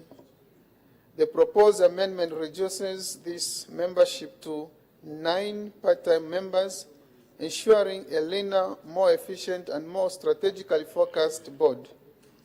Madam Speaker, the NHRA has already proven itself as a cornerstone of our health governance. It provides centralized coordination of research, ensures national priorities are met, and delivers evidence to guide policy. It strengthens preparedness against emerging threats, builds capacity through training and innovation, and enforces ethical standards to protect our citizens. To complement this, the Council will provide strategic direction and oversight, align the research agenda with national priorities, and foster accountability and transparency. Madam Speaker, by bringing together expertise from academia, government, civil society, and the private sector, the Council will ensure multidisciplinary perspectives, guide investments. It will safeguard ethical standards, monitor performance, and direct resources toward areas of great public health impact. In this way, health research will remain scientifically sound, responsive to the needs of our people, and a driver of national health security and innovation. Madam Speaker, the government has carefully considered and adopted valuable submissions from the Committee on Health, Community Development and Social Services and other stakeholders who contributed, or these contributions have greatly enriched the refinement of this bill.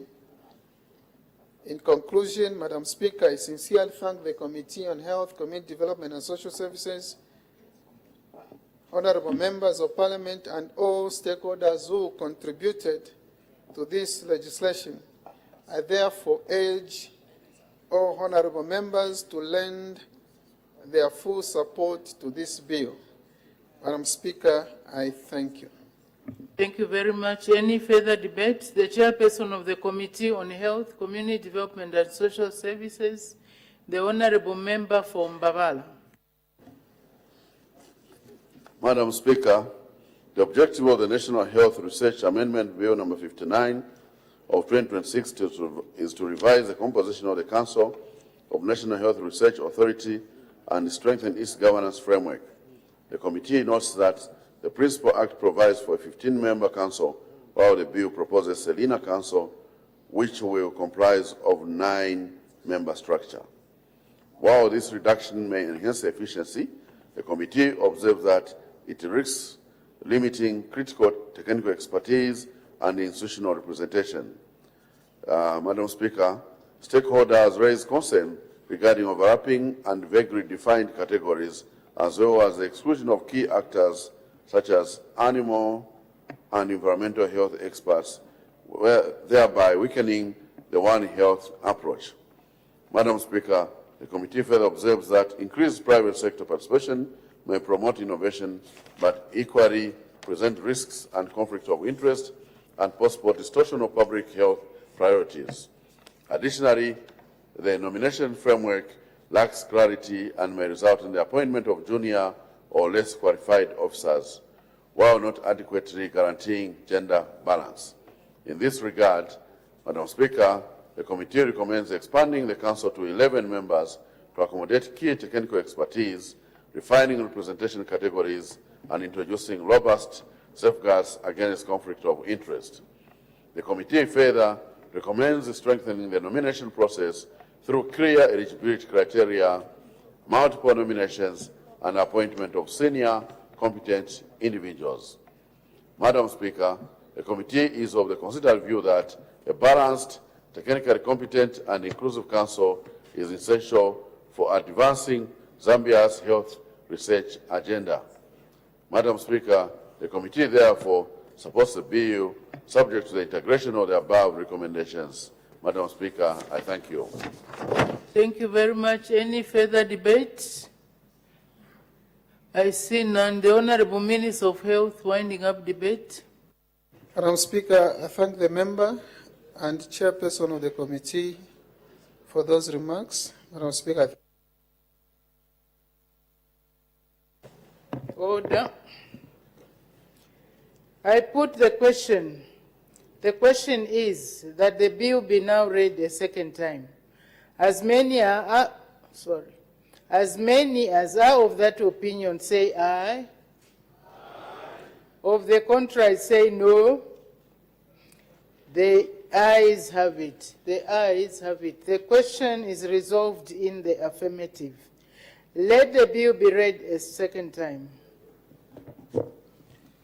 The National Health Research Amendment Bill, National Assembly Bill number 59 of 2026. Committee stage to be taken when? In due course, Madam Speaker. Committee stage to be taken in due course. Next order. The Persons with Disabilities Amendment Bill, National Assembly Bill number 64 of 2026. Second reading. The Honorable Acting Minister of Community Development and Social Services. Madam Speaker, I beg to move that the bill be now read the second time. The question is that the bill be now read a second time. Any debate? The Honorable Acting Minister of Community Development and Social Services. Madam Speaker, the purpose of this bill is to amend the Persons with Disabilities Act, Chapter 65 of the laws of Zambia, to strengthen the governance and operational effectiveness of the Zambia Agency for Persons with Disabilities, popularly known as ZAPID. The proposed amendments are intended to address existing challenges within the current board structure, including limited stakeholder representation, operational inefficiencies caused by high quorum requirements, weak interinstitutional coordination, and the need for better alignment with constitutional and governance principles. Madam Speaker, the bill therefore seeks to revise the composition of the ZAPID board by including representation from key government ministries, the Attorney General's chambers, non-government organizations, youth organizations, and the organizations of persons with disabilities. This will promote inclusivity, strengthen stakeholder participation, and improve accountability with decision-making. The bill also introduces the definition of youth aligned with the Constitution to ensure legal and policy consistency. Madam Speaker, further, the bill proposes reducing the quorum requirement from 8 to 5 members to improve the functionality of the board and enable timely decision-making and implementation programs. Madam Speaker, these amendments will strengthen coordination among institutions involved in disability matters, improve legal oversight through the inclusion of the Attorney General representation, and enhance transparency and public confidence in ZAPID. The reforms, therefore, are expected to, 1, more inclusive governance systems, improved efficiency and service delivery, better coordination of disability programs, increased participation of persons with disabilities in decision-making, enhanced socio-economic inclusion of persons with disabilities. In conclusion, Madam Speaker, the bill is therefore a necessary and timely reform aimed at ensuring that ZAPID is better positioned to effectively fulfill its mandate and advance the rights, the welfare, and the inclusion of persons with disabilities in Zambia. Madam Speaker, I beg to move. Thank you very much. Any further debate? The chairperson of the Committee on Health, Community Development and Social Services, the Honorable Member for Mbavala. Madam Speaker, the Persons with Disabilities Amendment Bill number 64 of 2026 seeks to streamline the composition of the board of the Zambia Agency for Persons with Disabilities. The committee notes that while the Principal Act provides for an 18-member board, the bill proposes to reduce the membership to 7 members.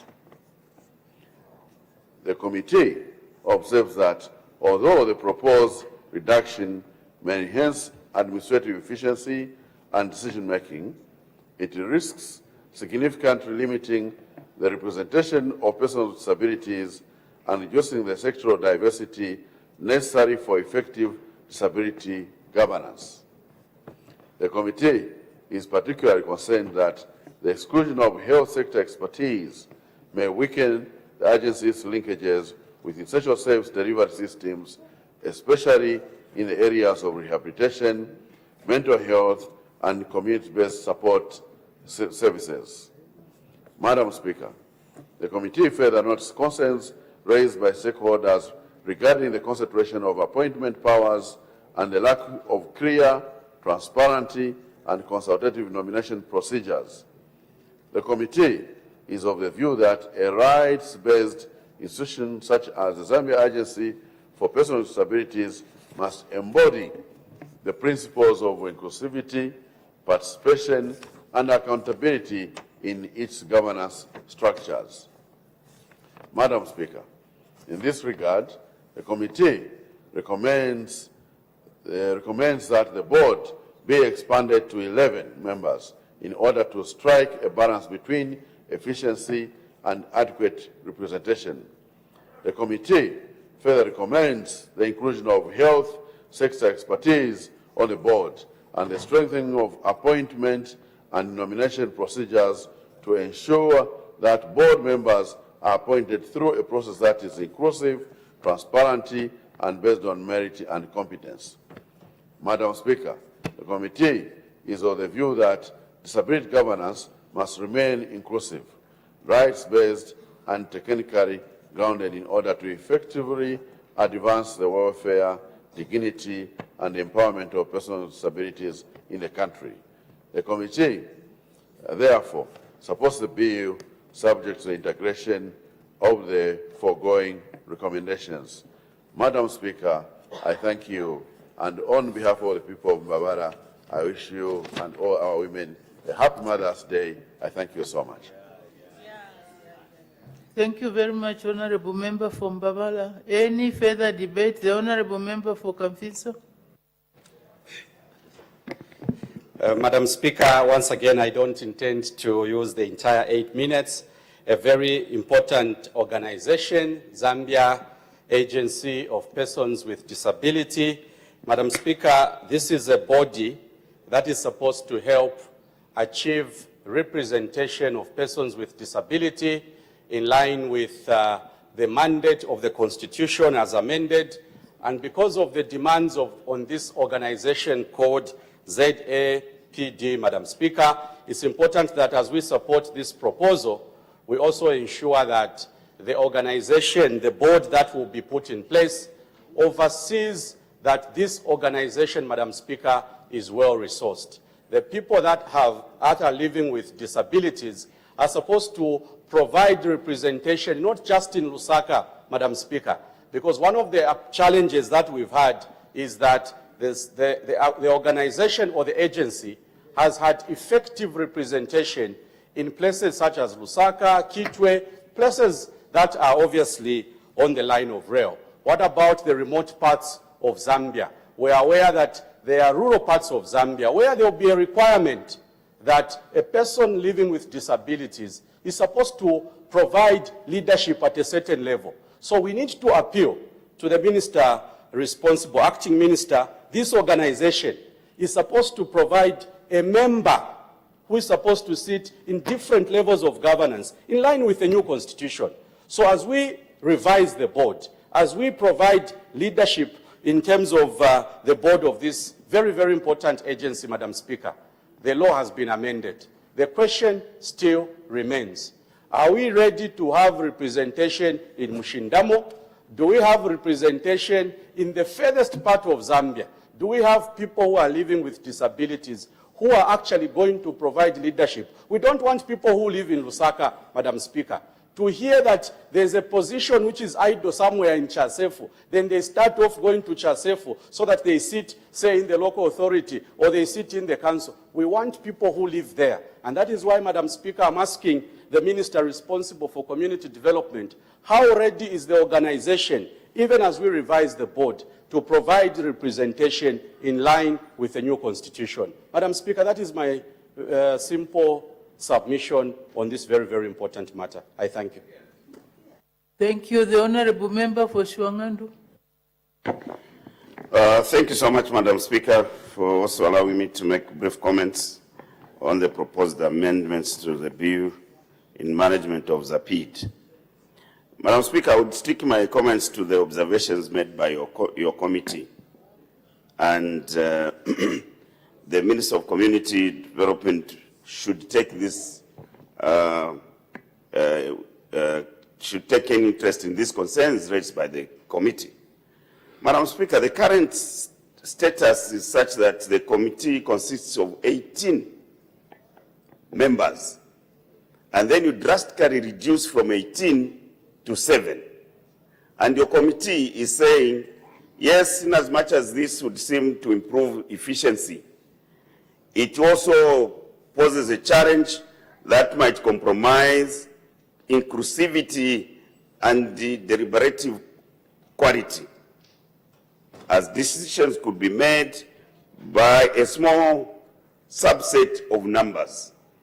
Madam Speaker, we all know the diverse nature of disabilities. Disabilities are in a range of, segments. They are those that would have been able-bodied out of, calamities, RTAs, they get disabled. Those who are visually impaired, those who are restricted to the wheelchairs. So if you are going to have all of these segments represented in order for their needs to be taken care of, you can't drastically reduce the composition from 18 to 7. And the recommendation from the committee to the Honorable Minister is that probably reduce from 18 to 11, because then that will guarantee this inclusivity that the committee is recommending. So that's one point. The other critical point, Madam Speaker, your committee observes is the absence of the health sector and clinical expertise in the board. The committee observes that the omission of the health sector, particularly experts in clinical rehabilitation and assistive technology, undermines integration between disability governance and health services delivery systems. And therefore, the committee recommends inclusion of ministry responsible for health or relevant clinical professionals to strengthen the service coordination and continued care. Again, Madam Speaker, it must go without saying that, yes, our people with disabilities also require to have universal access to health matters. And therefore, there is need to have health expertise, and we have talked about clinical rehabilitation. They need to have specialized treatment in some cases. You have the schools, those schools for children with special needs, they need at least to have medical expertise attached to ensure that as these children are growing up, they need to be rehabilitated as well. There is also a concern, Madam Speaker, that has been raised for the centralization of appointment authority. The committee observes indeed that, yes, in as much as it is the authority of the minister to appoint, to have the appointing powers in the minister, the nomination processes must be such that they include decentralization, like Honorable Member for Kamfinsa was saying. It must be a process that demonstrates diversity and not reduce this diversity. And they are saying, if this is not properly streamlined, there is a possibility that the board can be subject of politicization. And so this must also be taken care of. Madam Speaker, the committee emphasizes that the technical expertise must be relooked at. Madam Speaker, having a chance to deal with ZAPID, I know the main challenges that they encounter in terms of corporate governance there. So we must be sensitive as we make these changes so that we don't worsen the situation as it is now, because there are times when there are emotional complex issues that arises in this institution. So I would rather go by the recommendations of your committee that we really look at the composition. Honorable Minister, the recommended number being 11 certainly is something that you can accommodate in order to ensure inclusivity and in order to ensure that some of those emotive issues that emanate from there are not left to a limited number, because believe you me, this will pose a very big challenge and that won't be helpful to this institution. Madam Speaker, with these few remarks, I beg to support the changes with recommended amendments. I thank you. Thank you very much. The Honorable Member for Bonamkubo. Thank you, Madam Speaker.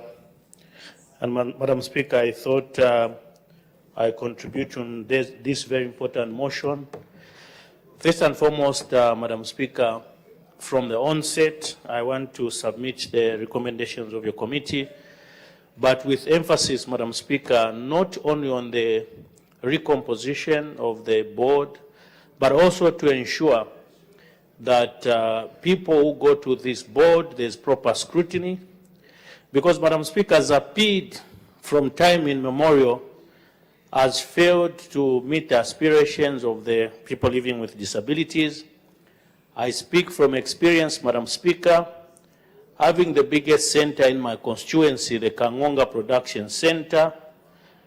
We have Fisenge and we have Kamboa, where we have the largest number of people living with disabilities. As we speak, Madam Speaker, there are major centers where people with disabilities were being trained in various skills such as brush making, cane furnitures, and so many other activities. Is not functional.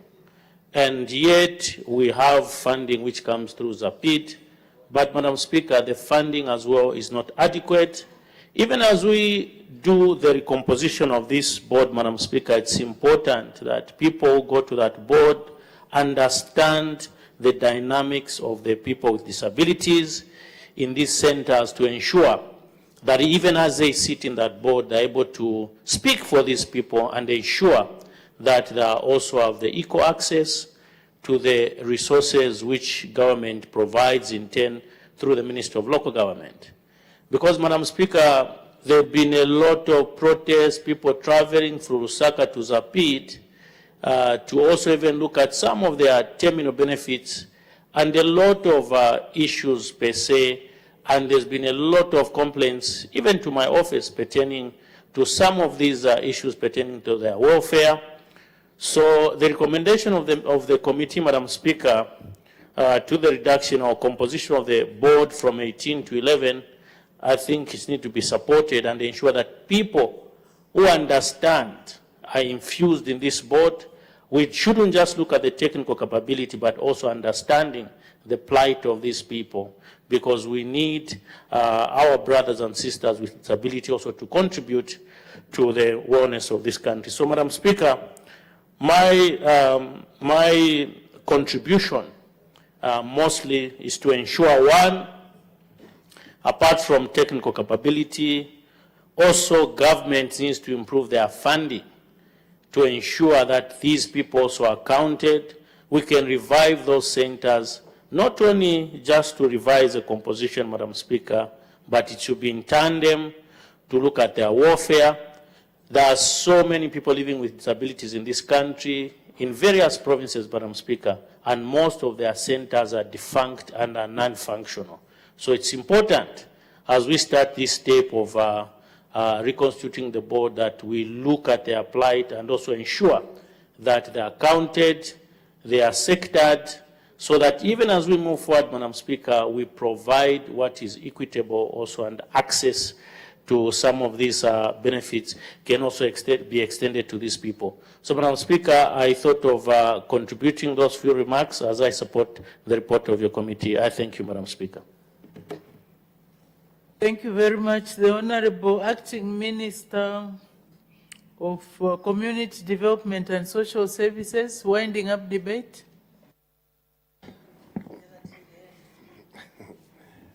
Madam Speaker, I just want, first of all, to thank the chairperson of the Committee on Health, Community Development and Social Services, Honorable Joseph Musanje, and the committee for having thoroughly looked at the bill itself, and also to just appreciate the comments from my three other colleague members of Parliament, namely Kamfinsa MP, Shiwangandu MP, and indeed my brother from Bonamkubo. Madam Speaker, I do recognize that, yes, indeed, it's very, very important that we get as much representation as we possibly can for issues such as this. But in the spirit of having to work more smarter, that's the more reason why most of these boards are coming to the House so that we can create a more lean and mean team to be able to deal with these matters. Madam Speaker, I also recognize the fact that, yes, indeed, in as much as we want representation, especially from the 116 districts, I think it's incumbent upon ourselves as a ministry to build capacity within those particular districts to be able to deal with those matters pertaining to representation in the districts. And more so, I do appreciate the response, or rather the contribution from Honorable Shiwangandu MP of including the aspects of the health personnel within the board itself, which obviously, as a ministry, will definitely look into. So, Madam Speaker, I thought I could just thank our colleagues who contributed to the debate, and I beg to move.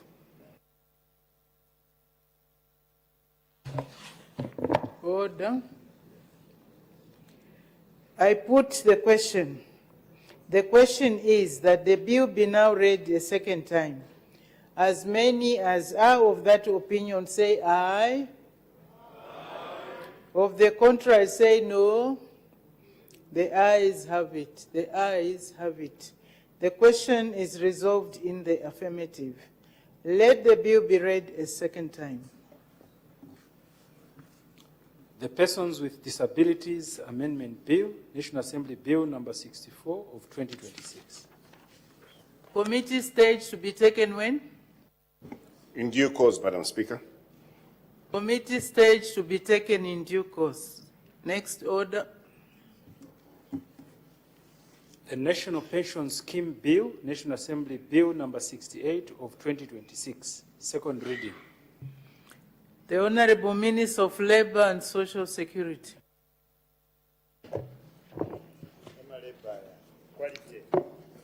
Madam Speaker, I beg to move that the bill be now read a second time. Thank you. The question is that the bill be now read a second time. Any debate? The Honorable Minister of Labour and Social Security.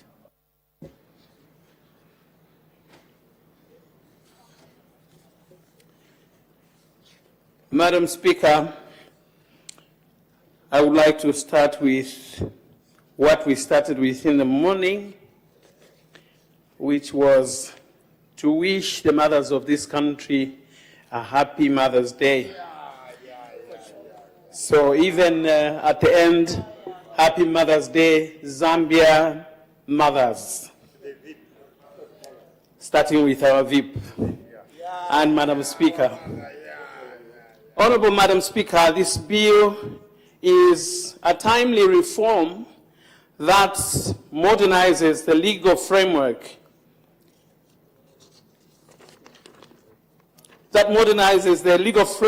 governing Zambia's national pension scheme so that it remains adequate, inclusive, well-governed, and sustainable in the face of changing labor market realities and socio-economic conditions.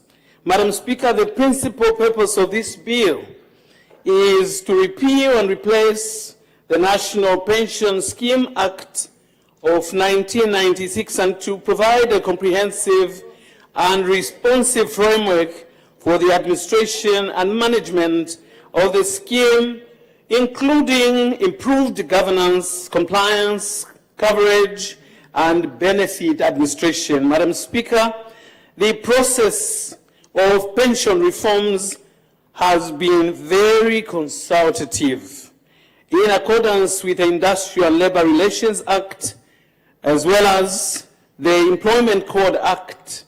These consultations shall continue even during the development of regulations as we move forward. Madam Speaker, allow me to highlight the key policy outcomes intended under this bill, with emphasis on governance reforms that protect members' contributions and strengthen public confidence. Madam Speaker, the bill expands inclusion and modernizes participation by strengthening registration of employers and members, and by providing for sub-schemes that create a structured pathway for broader coverage and responsiveness to emerging market needs. Madam Speaker, the bill strengthens compliance by providing clearer rules of contribution and related processes aimed at protecting workers and promoting fairness for compliant employers. A pension scheme cannot be sustainable, Madam Speaker, if contributions are not properly and timeously remitted, and this bill strengthens the legal tools required to support compliance. Madam Speaker, let me address the matter of lump sum, which is of keen interest, the issue of lump sum, which is of keen interest to many contributors, and including, Madam Speaker, the honorable members of this House. Government recognizes that members value flexibility as they approach retirement, particularly to meet priority needs. At the same time, the House will appreciate that the fundamental purpose of national pension schemes is to provide for predictable income security in old age through monthly pensions. Accordingly, Madam Speaker, the bill provides structured options that allow limited and orderly lump sum access within clear rules, with clear rules and safeguards, while retaining the core principle of monthly pension protection for life. These measures respond to member needs without undermining the long-term stability and the social insurance character of the scheme. Madam Speaker, government also recognizes that successful reform requires responsible implementation. The bill provides that commencement will be on a date appointed by statutory instrument to allow adequate time for operational readiness, including system alignment, stakeholder sensitization, and issuance of subsidiary legislation to support effective implementation. Madam Speaker, in conclusion, this bill introduces new benefits, improves adequacy of existing benefits, strengthens governance, improves transparency and accountability, expands coverage pathways through sub-schemes, modernizes compliance mechanisms, and improves benefit administration while embedding actuarial safeguards to protect sustainability. Acknowledging the importance of prudential supervision, Madam Speaker, the House may wish to take note that government is also in the process of reviewing the Pension Scheme Regulations Act, which aims at strengthening the supervisory oversight of the Pensions and Insurance Authority to be extended to include supervision of public pension funds. So this must be taken note of. I therefore urge honorable members to support this bill, Madam Speaker, so that we can strengthen dignity in old age and reinforce the integrity of our national social protection system. Madam Speaker, I beg to move. Thank you very much. Any further debate? The chairperson of the Committee on Media, Information and Communication Technologies, the Honorable Member for Mlowezi. Yeah, thank you very much, Madam Speaker. First of all, the good people of Mlowezi would like to join others in wishing all the women a happy Mother's Day.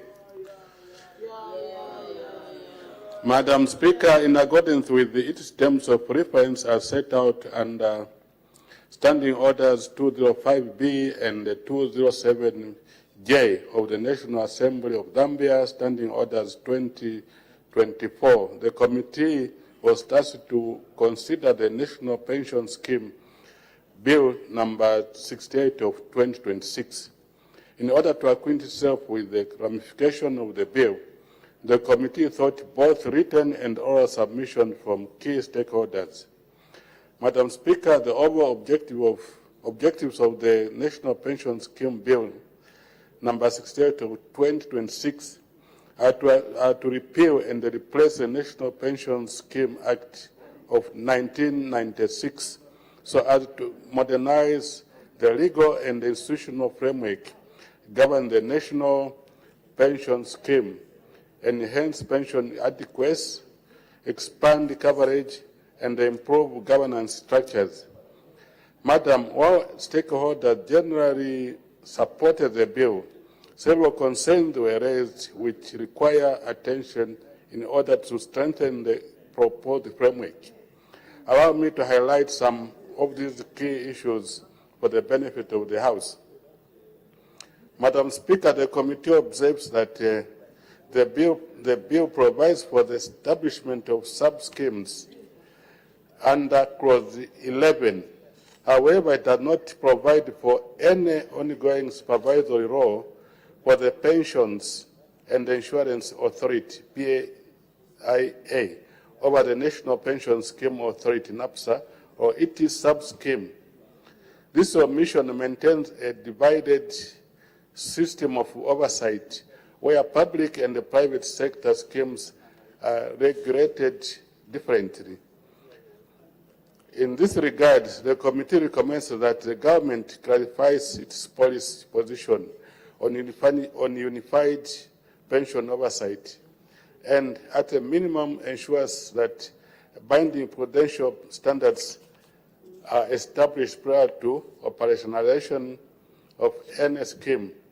Madam Speaker, the committee notes with concern that Clause 62 grants the authority broad powers to enter into joint ventures, partnership, and co-investment arrangements without adequate safeguards. The absence of clear provision on due diligence, conflicts of interest controls, and the reporting requirements exposes pension assets to undue risk. In this regard, the committee recommends that the bill be strengthened to incorporate strict investment safeguards, including independent due diligence, fiduciary principles, prescribed thresholds, and mandatory disclosure mechanism. Madam Speaker, the committee also observes that the bill centralizes the appointment of both board and the Director General in the office of the Minister. This is of concern because it may weaken institutional independence, accountability, and effective oversight. The committee therefore recommends that the appointment of the Director General be vested in the board in order to align with established governance practices and promote institutional integrity. Madam Speaker, the House may note that Clause 18 requires a person to have social security number before they can be employed.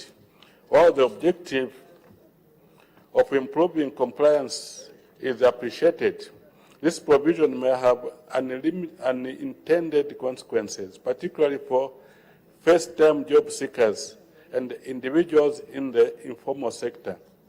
The committee therefore recommends that the provision be revised to allow for a phased and a flexible implementation approach that aligns with existing employment and the registration systems.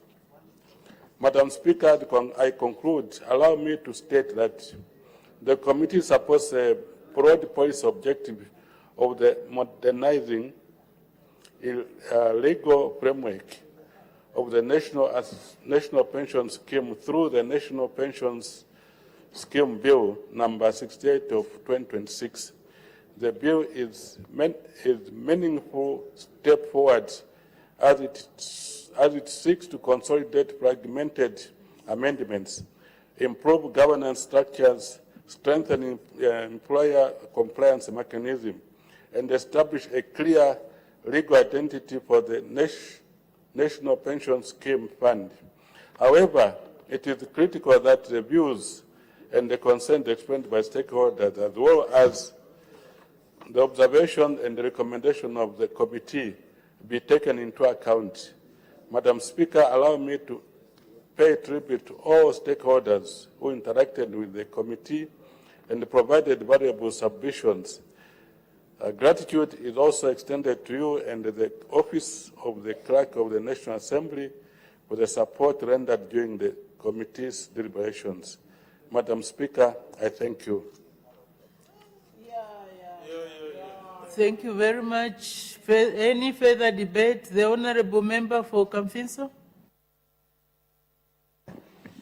Madam Speaker, allow me first of all to thank your office for permitting me to make a few comments, and I want to indicate, Madam Speaker, from the onset that these pension reforms are long overdue because they are supposed to be transformative.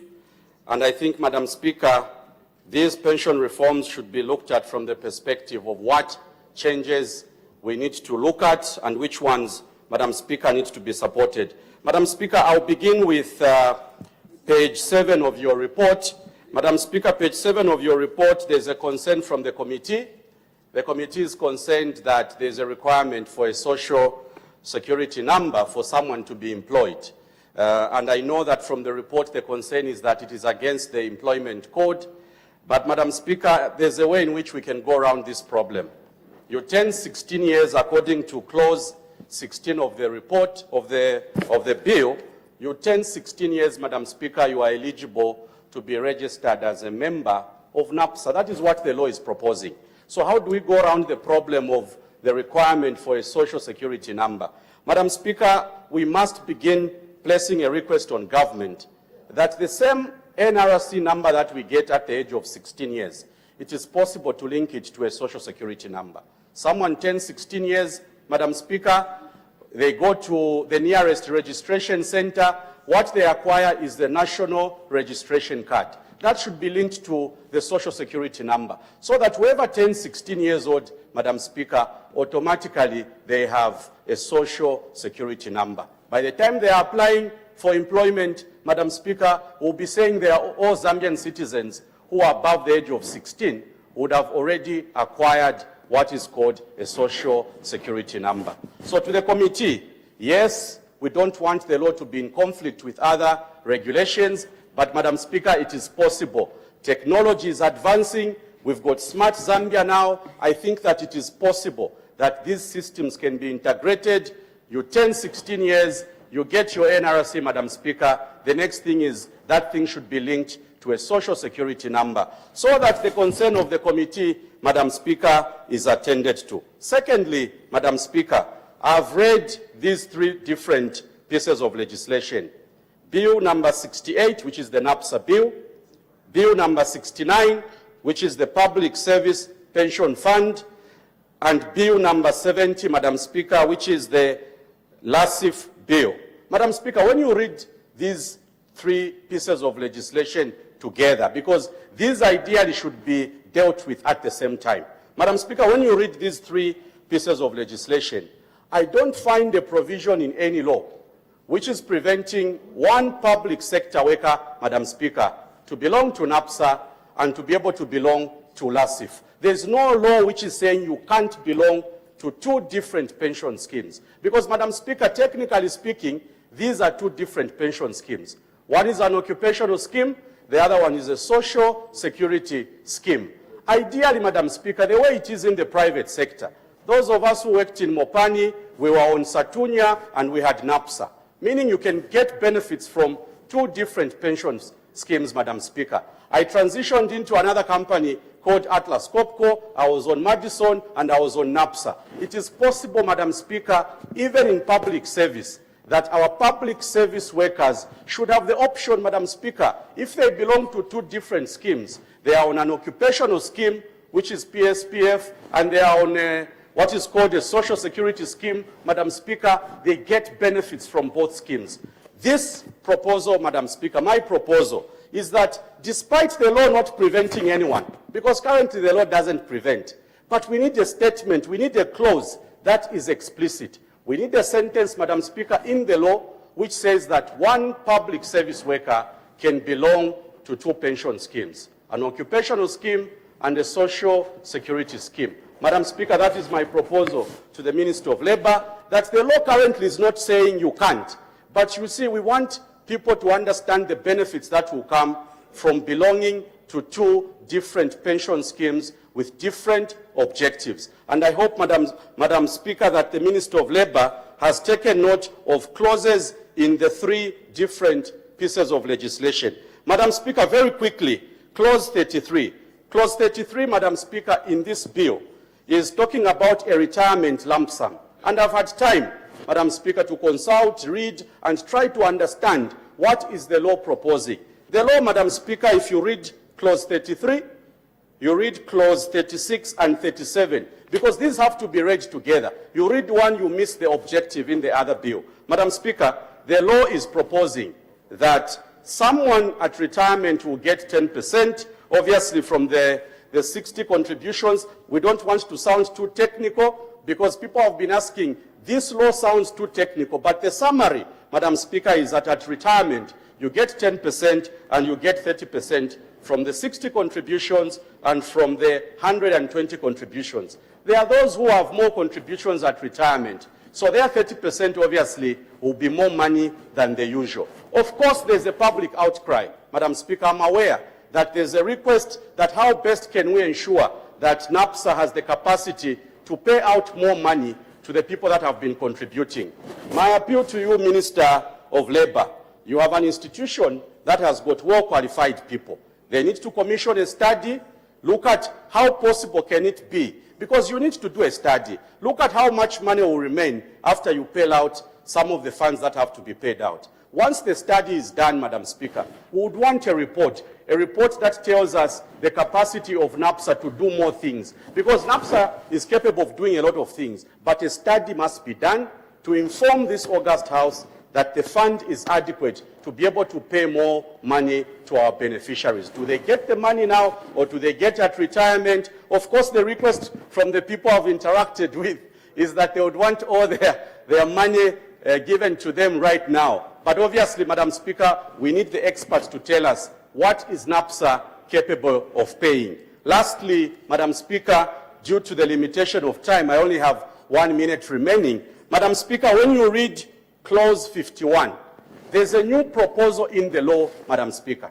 A retiree, anyone who has retired at 55, or someone who has retired at 60, or someone who has retired at 65, Clause 51, Madam Speaker, and a very important introduction in the law, is proposing that if you are a retiree, you can apply for what is called an advance payment. What is an advance payment, Madam Speaker? If you are getting 3,000 kwacha every month from NAPSA at the moment, Madam Speaker, this new law is proposing that you can apply, though the law hasn't stated by what factor, but I think approximately we are looking at 5 to 6 as a factor. So if you are getting 3,000 kwacha as your monthly pay, Madam Speaker, the law is proposing that you can get 6 times the money that you get. You apply for an advance. The way we used to apply in the private sector, you have a challenge, you apply for an advance, Madam Speaker. Within 12 months, you wait for the 12 months to elapse. Again, you go back to NAPSA. You are a retiree. You can apply for an advance payment. That is a proposal that is coming in the law. Madam Speaker, lastly, this advance payment, very important. This is a very important submission, and I'm summarizing, Madam Speaker, with your permission. This advance payment, Madam Speaker, requires a prescription. I hope NAPSA will quickly make available information to the people. This law affects our people, and they want simple things explained so that they benefit from the pension reforms. Madam Speaker, due to limited time, I support the pension reforms. I thank you. Thank you. The Honourable Member for Shwangandu. Thank you so much, Madam Speaker. And we appreciate the Minister for moving these proposals to amend the ZAMSA Act. Madam Speaker, I'll just speak to two concerns that have been raised by your committee report, and the Minister should take keen interest in these concerns. Minister, I heard you talk briefly about the prudential supervisory role of the Pensions Insurance Authority over ZAMSA and the sub-schemes that you are proposing to introduce here. But what is important is, as we talk about looking at the pension regulatory framework, it must be done before you operationalize this bill, because you can't be running with supervisory way after you have started introducing these schemes that you are talking about. Madam Speaker, the rationale behind introducing sub-schemes seems to be well understood. But what is important for you, Minister, to understand is some of these schemes, you are saying they will be established, and members on the main schemes will be using what they are contributing to the main scheme to access some of the facilities that will be offered by the sub-schemes. Let's take, for instance, housing scheme, aspects of mortgages. Now, if you are saying they are going to run independently, in the meantime, the contributing person is the assessing of this contributor is using the main scheme. How easy is it going to be if they are going to run independently? And that's why it's important that you quickly deal with the issue of the regulatory framework. The other important issue, Madam Speaker, is Clause 62. Madam Speaker, investment safeguards. Clause 62 seems to grant ZAMSA broad authority to enter into joint ventures, partnerships, and co-investment arrangements without providing sufficient safeguards to protect pension assets.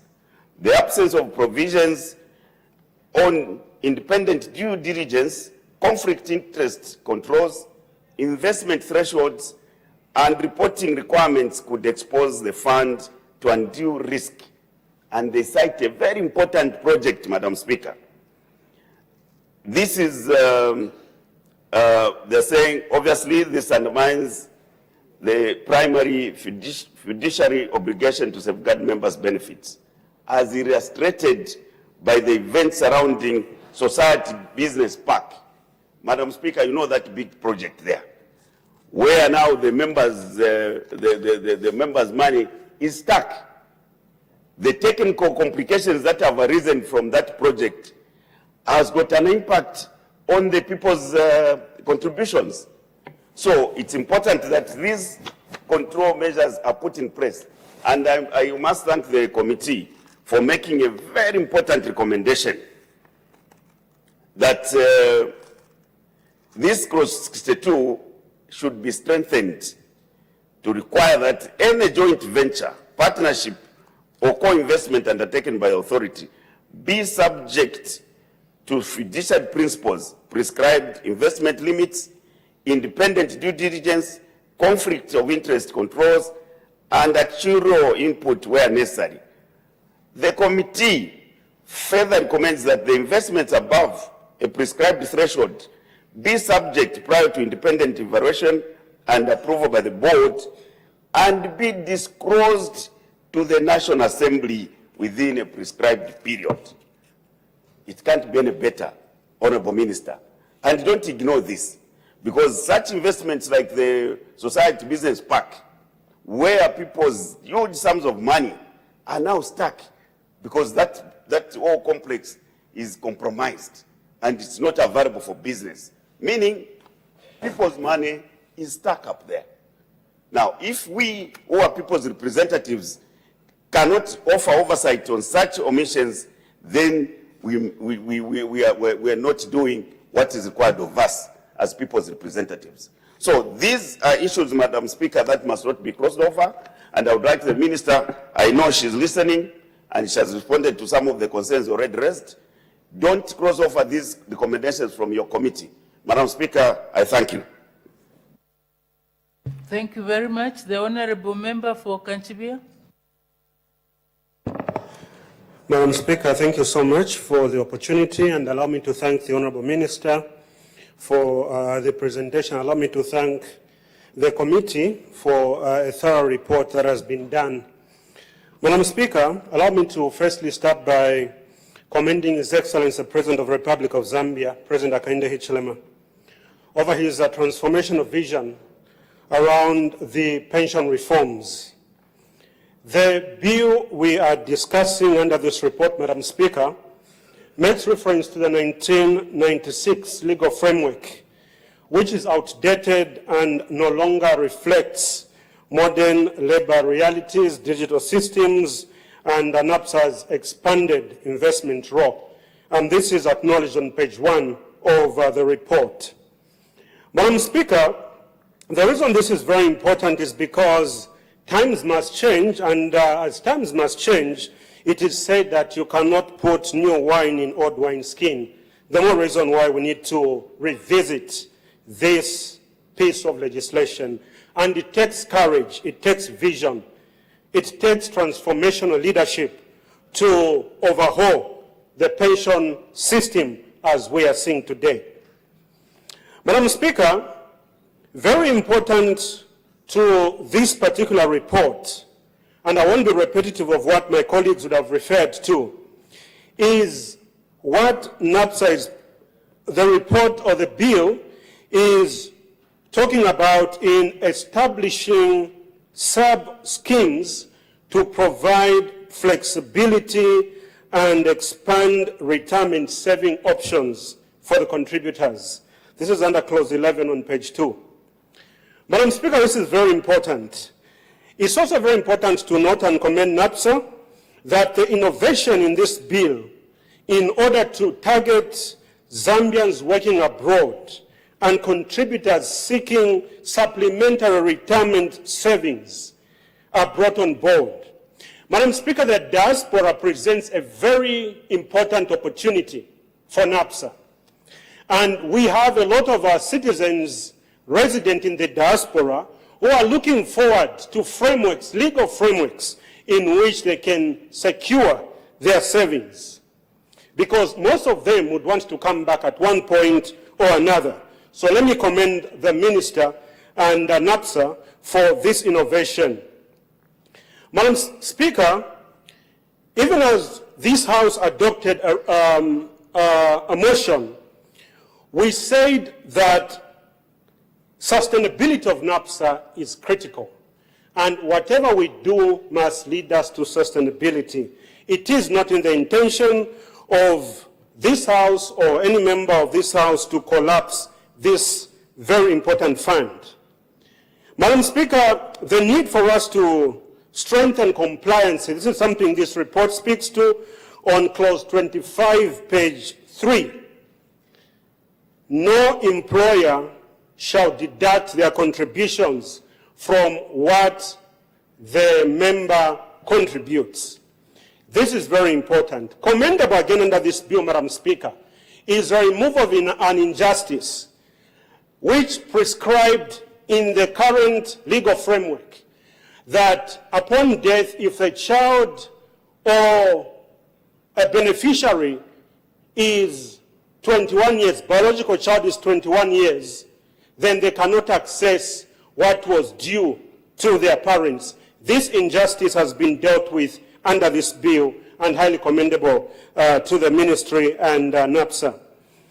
Madam Speaker, we support the recommendation to reduce the excessive ministerial control by allowing the board to appoint the Director General. This observation is observation 6.7 on page 7. This is what corporate governance demands for us to do. And it will be important that this is mainstreamed in the NAPSA bill, that the Director General is appointed by the board and not by the minister. Madam Speaker, it's important again that we protect the NAPSA funds from risk investments. This has been belabored by the previous debaters.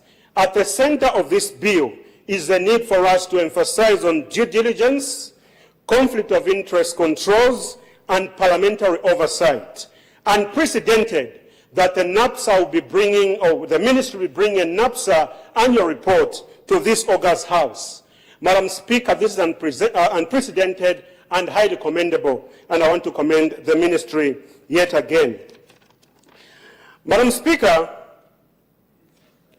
speaking to the requirement for social security numbers before employment is one aspect that the people of Kanchibia would not support, for the simple reason that it brings about room to disadvantage young people, first-time job seekers, as well as the rural citizens in a place like Kanchibia, the people I represent.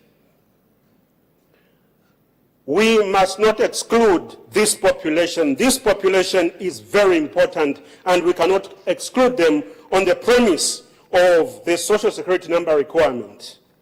Unless and until Zambia reaches a stage where we can roll this in, aligned with the issuance of the NRC, like my good brother from Kamfinsa, the honorable member, had proposed.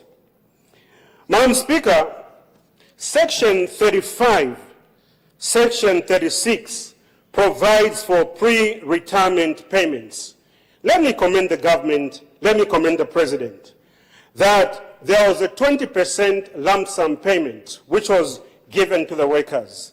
And then there was an indication of a 10% additional. Our proposal as a people of Kanchibia, Madam Speaker, is that the percentage under Section 36 and 35 be aligned to allow those who had accessed 20 to get the 10%. That uniformity becomes very important. Madam Speaker, this bill creates an opportunity for us to create a transparent, accountable, and sustainable pension system, one that inspires public confidence and trust. When a pension scheme, Madam Speaker, is trusted, Madam Speaker, compliance is on the rise.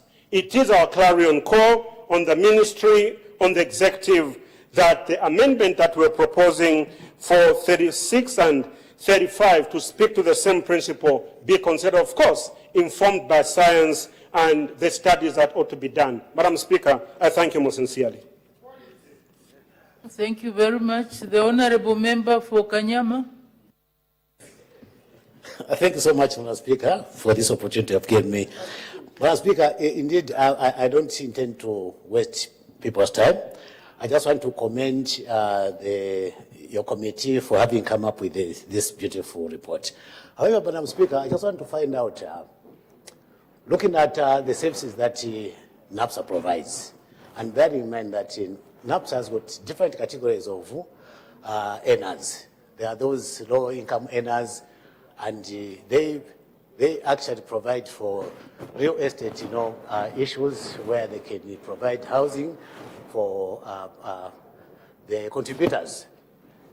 Now, I'm just wondering as to whether that service is given to each and everyone, including those low-income earners, like a number of my people in Kanyama, who actually contribute. Is that scheme of housing given to those people, and how affordable is their scheme where housing unit is concerned? I'm looking at certain services like rent to own, where probably NAPSA can partner with the other institutions such as the Zambia National Building Society to provide for those low-income earners so that they can also have some housing, decent housing units that they can leave to their children. So my appeal is, as we are looking at all these categories, can we also consider those low-income earners so that they can also benefit because they are contributors or whatever they contribute, they will be, NAPSA will be able to reinvest into other ventures. Otherwise, with these remarks, Madam Speaker, that was my request. I thank you. Thank you very much. The Honorable Minister of Labour and Social Security, winding up debate.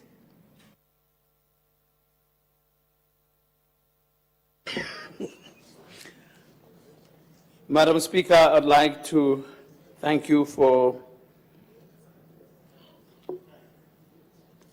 and on behalf of the honourable members who have provided feedback, who have spoken to the bill, who have retrospected on what should be, and also appreciated the purpose of the bill, which is basically to ensure competency is engraved in how this scheme should be run into the future for the benefit of the members. And I want to thank the committee as well, through the chair, through you, Madam Speaker, for the well-articulated and comprehensive report that they have read to the House and given feedback to the team at the Ministry and NAPSA, and indeed all the other sister groupings with which we have moved these bills as a compact. PSPF, of course, will be coming, and another LASIF will be coming. So demonstrating the spirit of this reform to ensure that the complement between the Social Security pension system and indeed the occupational pension is well aligned for the benefit of the member, to see through it that they benefit from both. I also wish to thank the honourable members for attentively listening and making their background commentaries. The government takes note of the concerns that have been raised and issues, some of which have already been addressed, Madam Speaker, through the notice of amendment. I also wish to inform the House that as we continuously strive to improve the socio-economic well-being of our citizens, our workers, our members of the pension houses, the reform of the pension system shall be ongoing. With these few remarks, Madam Speaker, I beg to move.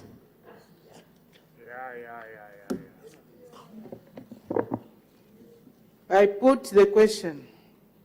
The question is that the bill be now read a second time.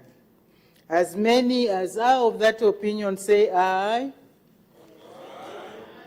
Of the contrary say no. The ayes have it. The ayes have it. The question is resolved in the affirmative. Let the bill be read a second time. The National Pension Scheme Bill, National Assembly Bill number 68 of 2026. Committee stage to be taken when? Committee stage to be taken when? In due course, Madam Speaker, this honourable member is disrupting the floor. Committee stage to be taken in due course. Next order. The Land Survey Amendment Bill, National Assembly Bill number 12 of 2026, committee stage. I now consolidate orders 8 to 17, and the House will now resolve into committee. In the meantime, the House is suspended for dinner until what time? Is it? Or we just continue? Okay. Okay, then the committee will resolve, the House will resolve into committee. I thought you were hungry.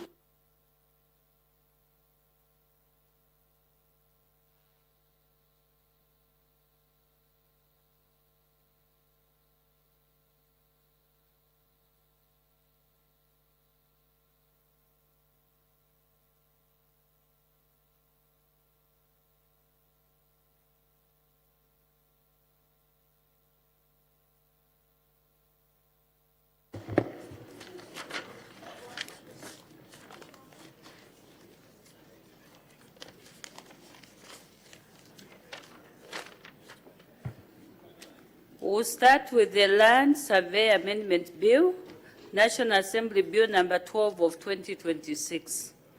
Clause 1, short title. Any debate and objection, Clause 1 is agreed to. Clause 2, amendment of Section 2. Any debate and objection, Clause 2 is agreed to. Clause 3, amendment of Section 6. Any debate and objection, the question is that Clause 3 stands part of the bill. The Honorable Minister of Lands and Natural Resources.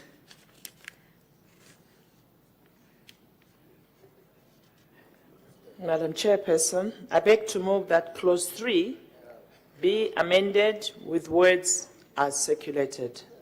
The question is that Clause 3 be amended with words as circulated. Any debate and objection, amendment is agreed to. Clause 3 as amended. Any further debate? I put the question. The question is that Clause 3 as amended stands part of the bill. As many as are of that opinion say aye. Of the contrary say no. The ayes have it. The question is resolved in the affirmative. Clause 3 as amended is ordered to stand part of the bill. Long title, any debate and objection, long title is agreed to. The bill will be reported to the House as having passed through the committee with amendment.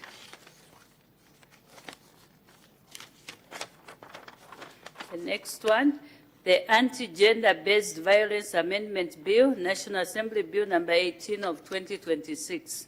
Clause 1, short title, any debate and objection, Clause 1 is agreed to. Clause 2, amendment of schedule, any debate and objection. The question is that Clause 2 stands part of the bill. Her Honor, the Vice President. Madam Chairperson, I beg to move that Clause 2 be amended with words as circulated. The question is that Clause 2 be amended with words as circulated. Any debate and objection, amendment is agreed to. Clause 2 as amended. Any further debate? I put the question. The question is that Clause 2 as amended stands part of the bill. As many as are of that opinion say aye. Of the contrary say no. The ayes have it. The question is resolved in the affirmative. Clause 2 as amended is ordered to stand part of the bill. Long title, any debate and objection, long title is agreed to. The bill will be reported to the House as having passed through the committee with amendments. The next one, the Health Professions Amendment Bill, National Assembly Bill number 23 of 2026. Clause 1, short title, any debate and objection, Clause 1 is agreed to. Clause 2, amendment of Section 2, any debate and objection, Clause 2 is agreed to. Clause 3, amendment of Section 5, any debate and objection, the question is that Clause 3 stands part of the bill. The Honorable Minister of Health. Madam Speaker, I beg to move that Clause 3 be amended with words as circulated. The question is that Clause 3 be amended with words as circulated. Any debate and objection, amendment is agreed to. Clause 3, as amended, any further debate? I put the question. The question is that Clause 3, as amended, stands part of the bill. As many as are of that opinion say aye. Of the contrary say no. The ayes have it. The question is resolved in the affirmative. Clause 3 as amended is ordered to stand part of the bill. Long title, any debate and objection, long title is agreed to. The bill will be reported to the House as having passed through the committee with amendment. The Nurses and Midwives Amendment Bill, National Assembly Bill number 25 of 2026. Clause 1, short title, any debate and objection, Clause 1 is agreed to. Clause 2, amendment of Section 5. Any debate and objection, the question is that Clause 2 stands part of the bill. The Honorable Minister of Health. Madam Speaker, I beg to move that clause 2 be amended with words as circulated. Thank you. We are in the committee of the whole House. There's a chairperson. The question is that clause 2 be amended with words as circulated. Any debate and objection, amendment is agreed to. Clause 2 as amended. Any further debate? I put the question. The question is that clause 2 as amended stands part of the bill.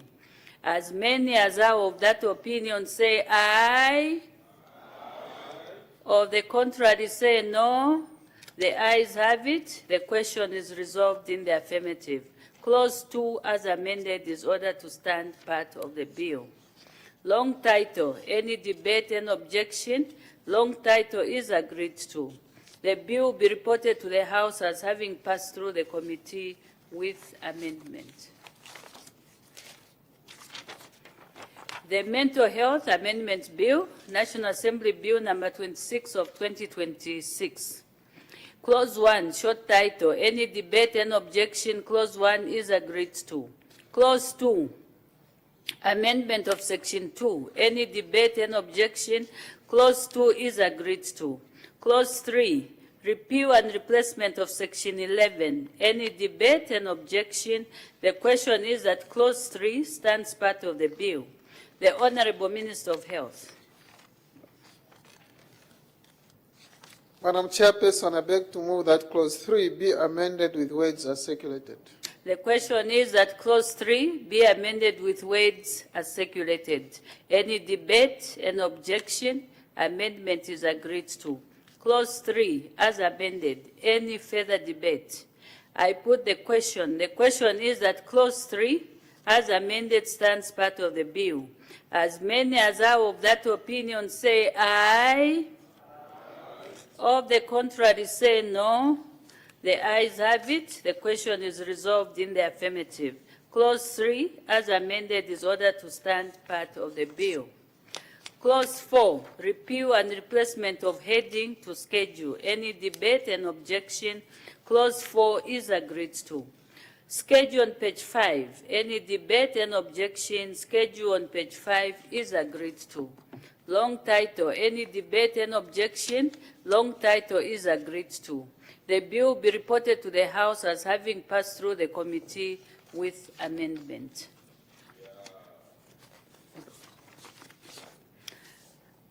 The next one, the Agricultural Lands Amendment Bill, National Assembly Bill number 31 of 2026. Clause 1, short title, any debate and objection, clause 1 is agreed to. Clause 2, amendment of section 2, any debate and objection, clause 2 is agreed to. Clause 3, amendment of section 4, any debate and objection, the question is that clause 3 stands part of the bill. The Honorable Minister of Lands and Natural Resources. Madam Speaker, Madam Chairperson, I beg to move that clause 3 be amended with words as circulated. The question is that clause 3 be amended with words as circulated. Any debate and objection, amendment is agreed to. Clause 3 as amended. Any further debate? I put the question. The question is that clause 3 as amended stands part of the bill. As many as are of that opinion say aye. Of the contrary say no. The ayes have it. The question is resolved in the affirmative. Clause 3 as amended is ordered to stand part of the bill. Clause 4, amendment of section 6. Any debate and objection? The question is that clause 4 stands part of the bill. The Honorable Minister of Lands and Natural Resources. Madam Chairperson, I beg to move that clause 4 be amended with words as circulated. The question is that clause 4 be amended with words as circulated. Any debate and objection? Amendment is agreed to. Clause 4 as amended. Any further debate? I put the question. The question is that clause 4 as amended stands part of the bill. As many as are of that opinion say aye. Of the contrary say no. The ayes have it. The question is resolved in the affirmative. Clause 4, as amended, is ordered to stand part of the bill. Long title, any debate and objection, long title is agreed to. The bill will be reported to the House as having passed through the committee with amendments. The National Housing Authority Amendment Bill, National Assembly Bill number 33 of 2026. Clause 1, short title, any debate and objection, Clause 1 is agreed to. Clause 2, amendment of Section 2, any debate and objection, the question is that Clause 2 stands part of the bill. The Honorable Minister of Infrastructure, Housing and Urban Development. Madam Chairperson, I beg to move that Clause 2 be amended with words as circulated. The question is that Clause 2 be amended with words as circulated. Any debate and objection, amendment is agreed to. Clause 2 as amended. Any further debate? I put the question. The question is that Clause 2 as amended stands part of the bill. As many as are of that opinion say aye. Of the contrary say no. The ayes have it. The question is resolved in the affirmative. Clause 2 as amended is ordered to stand part of the bill. Clause 3, repeal and replacement of Section 4. Any debate and objection? The question is that Clause 3 stands part of the bill. The Honorable Minister of Infrastructure, Housing and Urban Development. Madam Chairperson, I beg to move that Clause 3 be amended with words as circulated. The question is that Clause 3 be amended with words as circulated. Any debate and objection, amendment is agreed to. Clause 3 as amended. Any further debate? I put the question. The question is that Clause 3 as amended stands part of the bill. As many as are of that opinion say aye. Of the contrary say no. The ayes have it. The question is resolved in the affirmative. Clause 3 as amended is ordered to stand part of the bill. Clause 4, amendment of Section 8. Any debate and objection, Clause 4 is agreed to. Long title, any debate and objection, long title is agreed to. The bill will be reported to the House as having passed through the committee with amendments.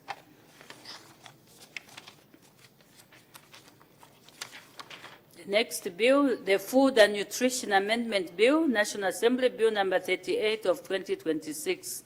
Clause 1, short title, any debate and objection, Clause 1 is agreed to. Clause 2, amendment of Section 6, any debate and objection, the question is that Clause 2 stands part of the bill. The Honorable Minister of Health. Madam Chairperson, I beg to move that Clause 2 be amended with words as circulated. The question is that Clause 2 be amended with words as circulated. Any debate and objection, amendment is agreed to. Clause 2 as amended. Any further debate? I put the question. The question is that Clause 2 as amended stands part of the bill. As many as are of that opinion say aye. Of the contrary say no. The ayes have it. The question is resolved in the affirmative. Clause 2 as amended is ordered to stand part of the bill. Clause 3, amendment of Section 13. Any debate and objection, Clause 3 is agreed to. Long title, any debate and objection, long title is agreed to. The bill will be reported to the House as having passed through the committee with amendments.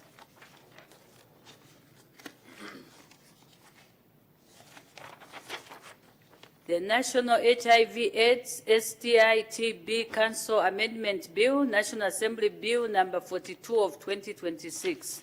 Clause 1, short title, any debate and objection, Clause 1 is agreed to. Clause 2, repeal and replacement of Section 5. Any debate and objection? The question is that Clause 2 stands part of the bill.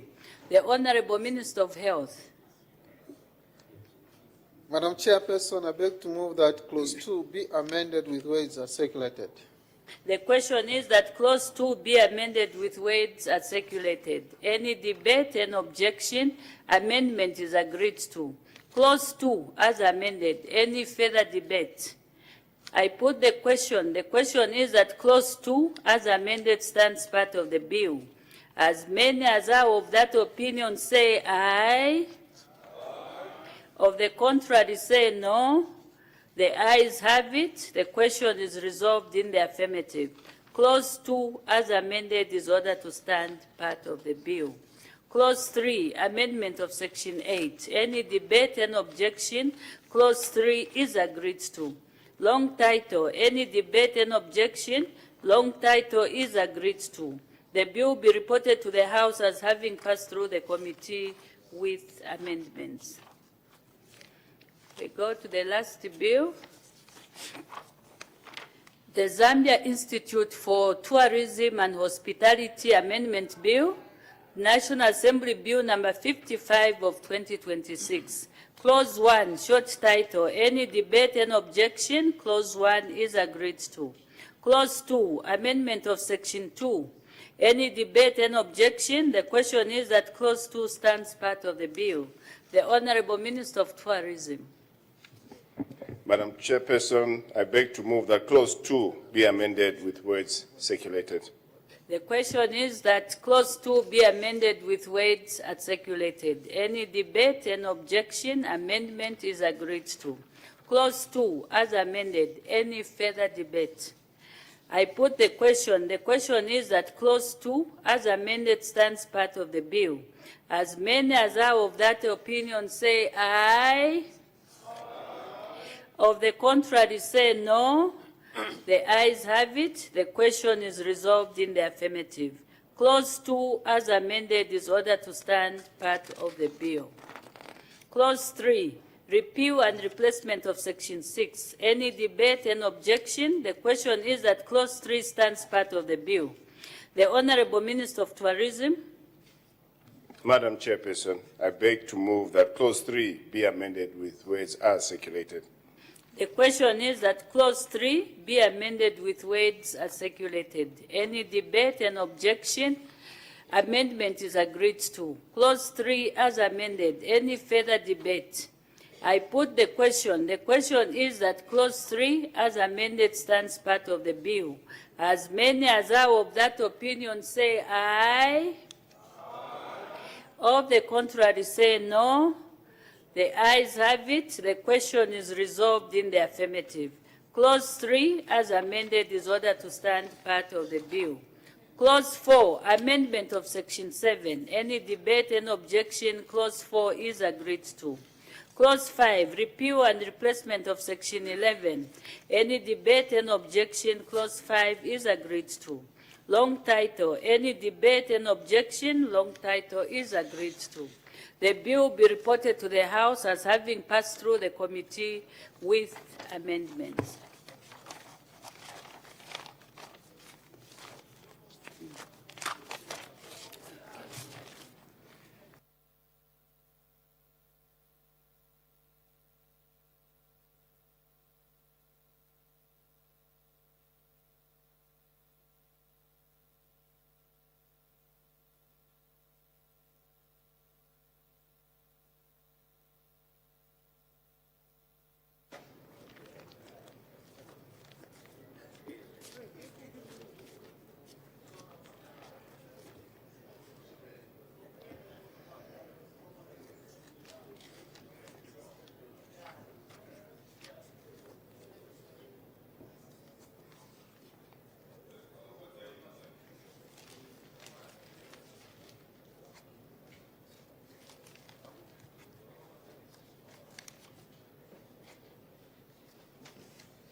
I don't know how we are standing with the quorum. Government Chief Whip?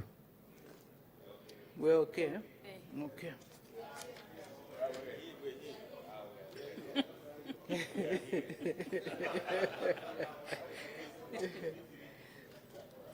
Okay.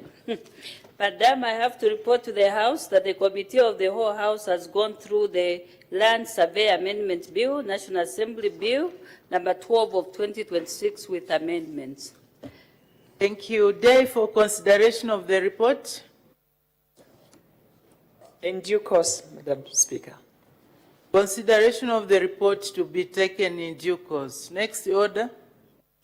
Madam, I have to report to the House that the Committee of the Whole House has gone through the Anti-Gender-Based Violence Amendment Bill, National Assembly Bill number 18 of 2026 with amendments. Day for consideration of the report.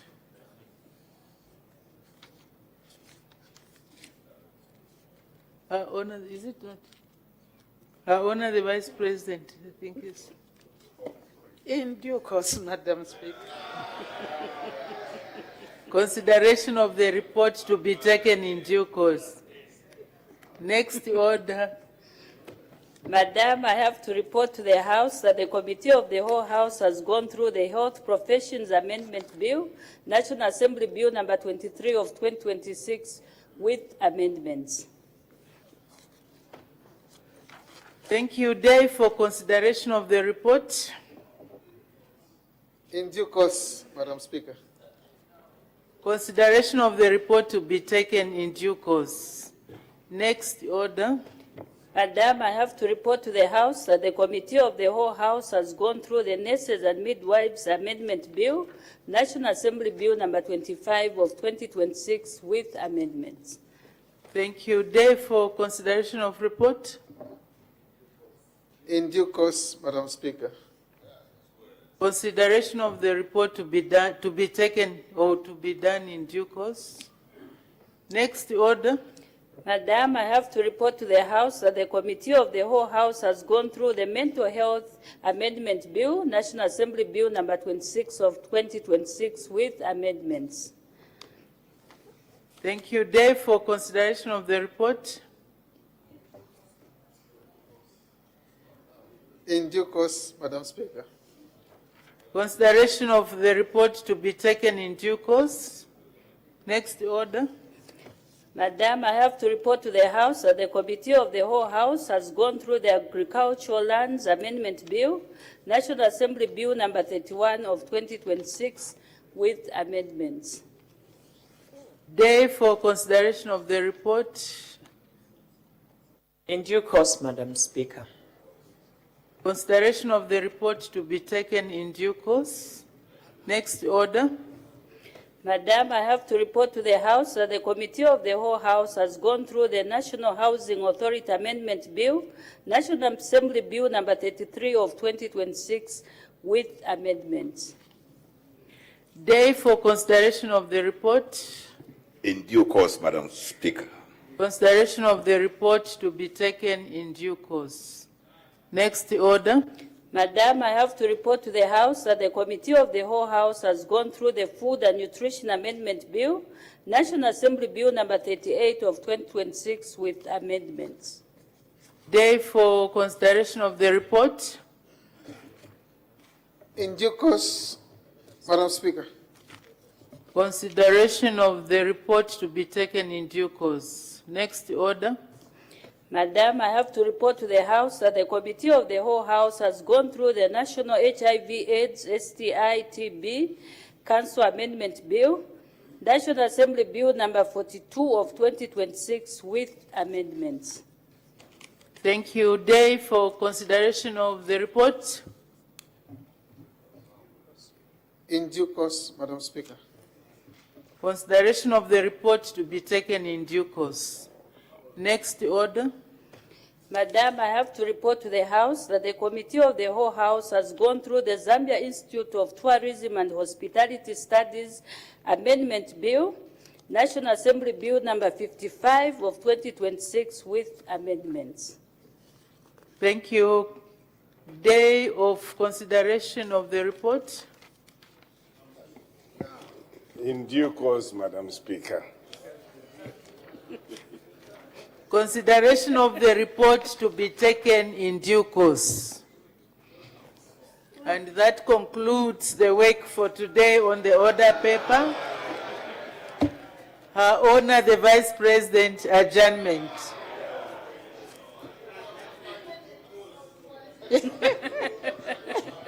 Sorry, Madam Speaker, I beg to move that the House now adjourns. Thank you very much. The question is that the House now adjourns. Any debate? Any objection? The question is agreed to in due course. The House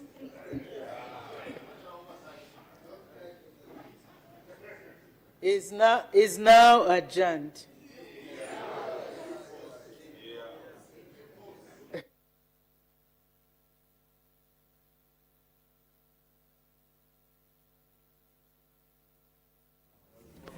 Well, thank you so much for being with us on Parliament Television. It's been a busy day today for members of Parliament because of what was on the order paper and regarding the standing orders that were suspended by the House. They just had to conclude the business. Let's quickly look at what has been considered on the floor of the House when business resumed at 10 hours earlier in the day. There was an announcement.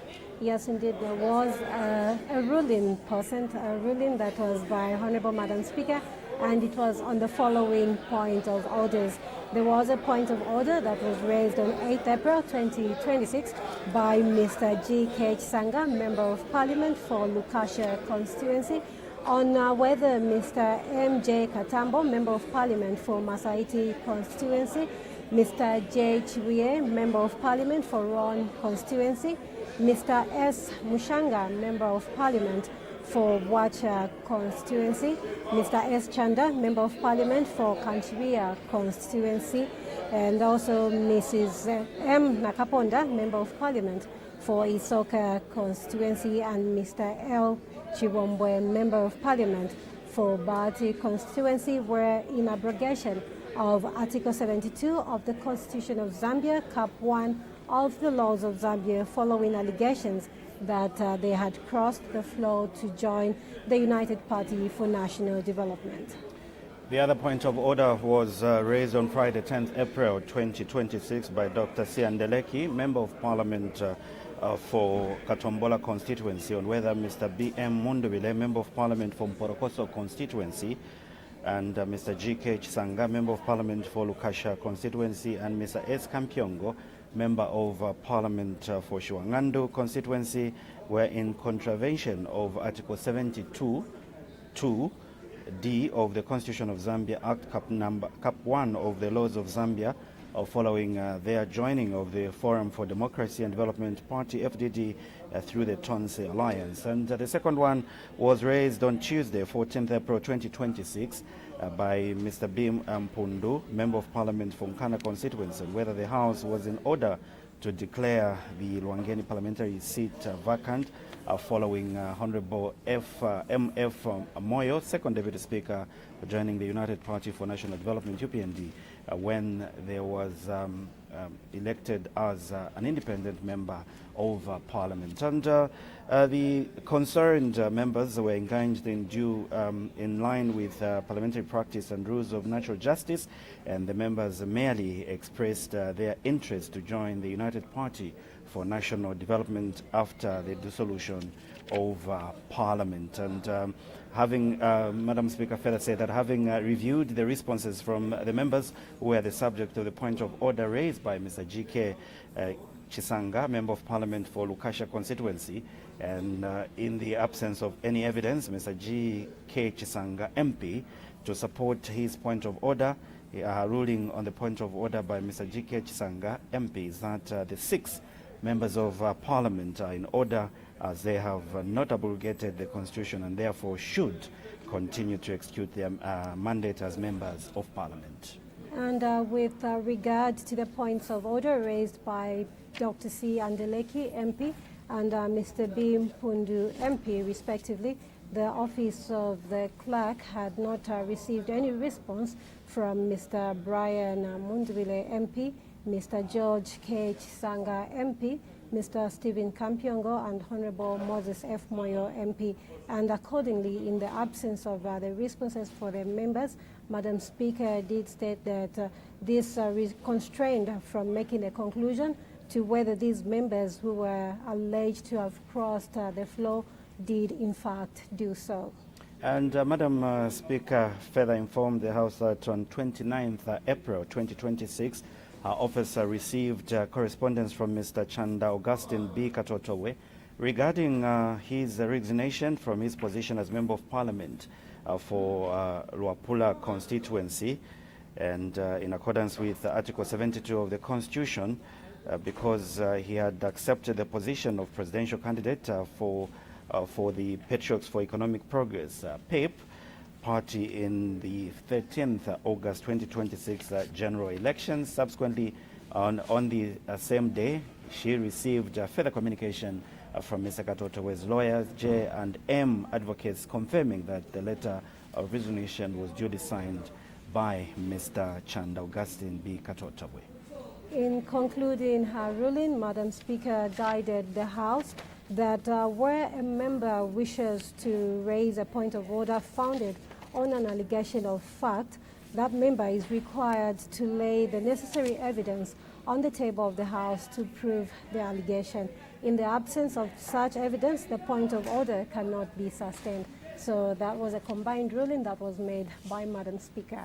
The House proceeded to consider the only question for oral answer. That was question 351, which came from Mr. Bino Mpundu, and it was directed to the Minister of Foreign Affairs and International Cooperation. After the consideration of that question, the House did consider some reports. Yes, indeed, President, and the House has actually adopted 5 reports, one by the Parliamentary Select Committee, the other one by the Committee on Local Government Accounts, and 3 by the Committee on Transport, Works and Supply.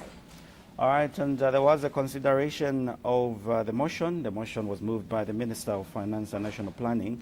That is the motion of supply that the House now resolved into Committee of Supply to consider Supplementary Estimates number 1 of 2026. And the House will resolve into committee tomorrow, 11th May 2026. There were quite a number of bills that came out to different stages, Taza. Yes, indeed, President, there were quite a number. And so the House did consider 7 bills at the second reading stage, and committee stage is expected to be considered in due course. And thereafter, the House did consider other bills, 10 bills at committee stage, with amendments, and a report stage is expected to be considered in due course. So basically that has been the business for today. I would like to say thank you so much for finding time and be with us on Parliament Television. On behalf of Taza Piri, my colleague, and indeed not forgetting the 2 sign language interpreters, Chola Kauma and Jason Manda. We'll be back tomorrow at 8 hours when we open the station, and thereafter we'll have live parliamentary proceedings at 10 hours until the business of the day is concluded on the day. Thank you so much for your time, and continue being with us on Parliament Television. God bless.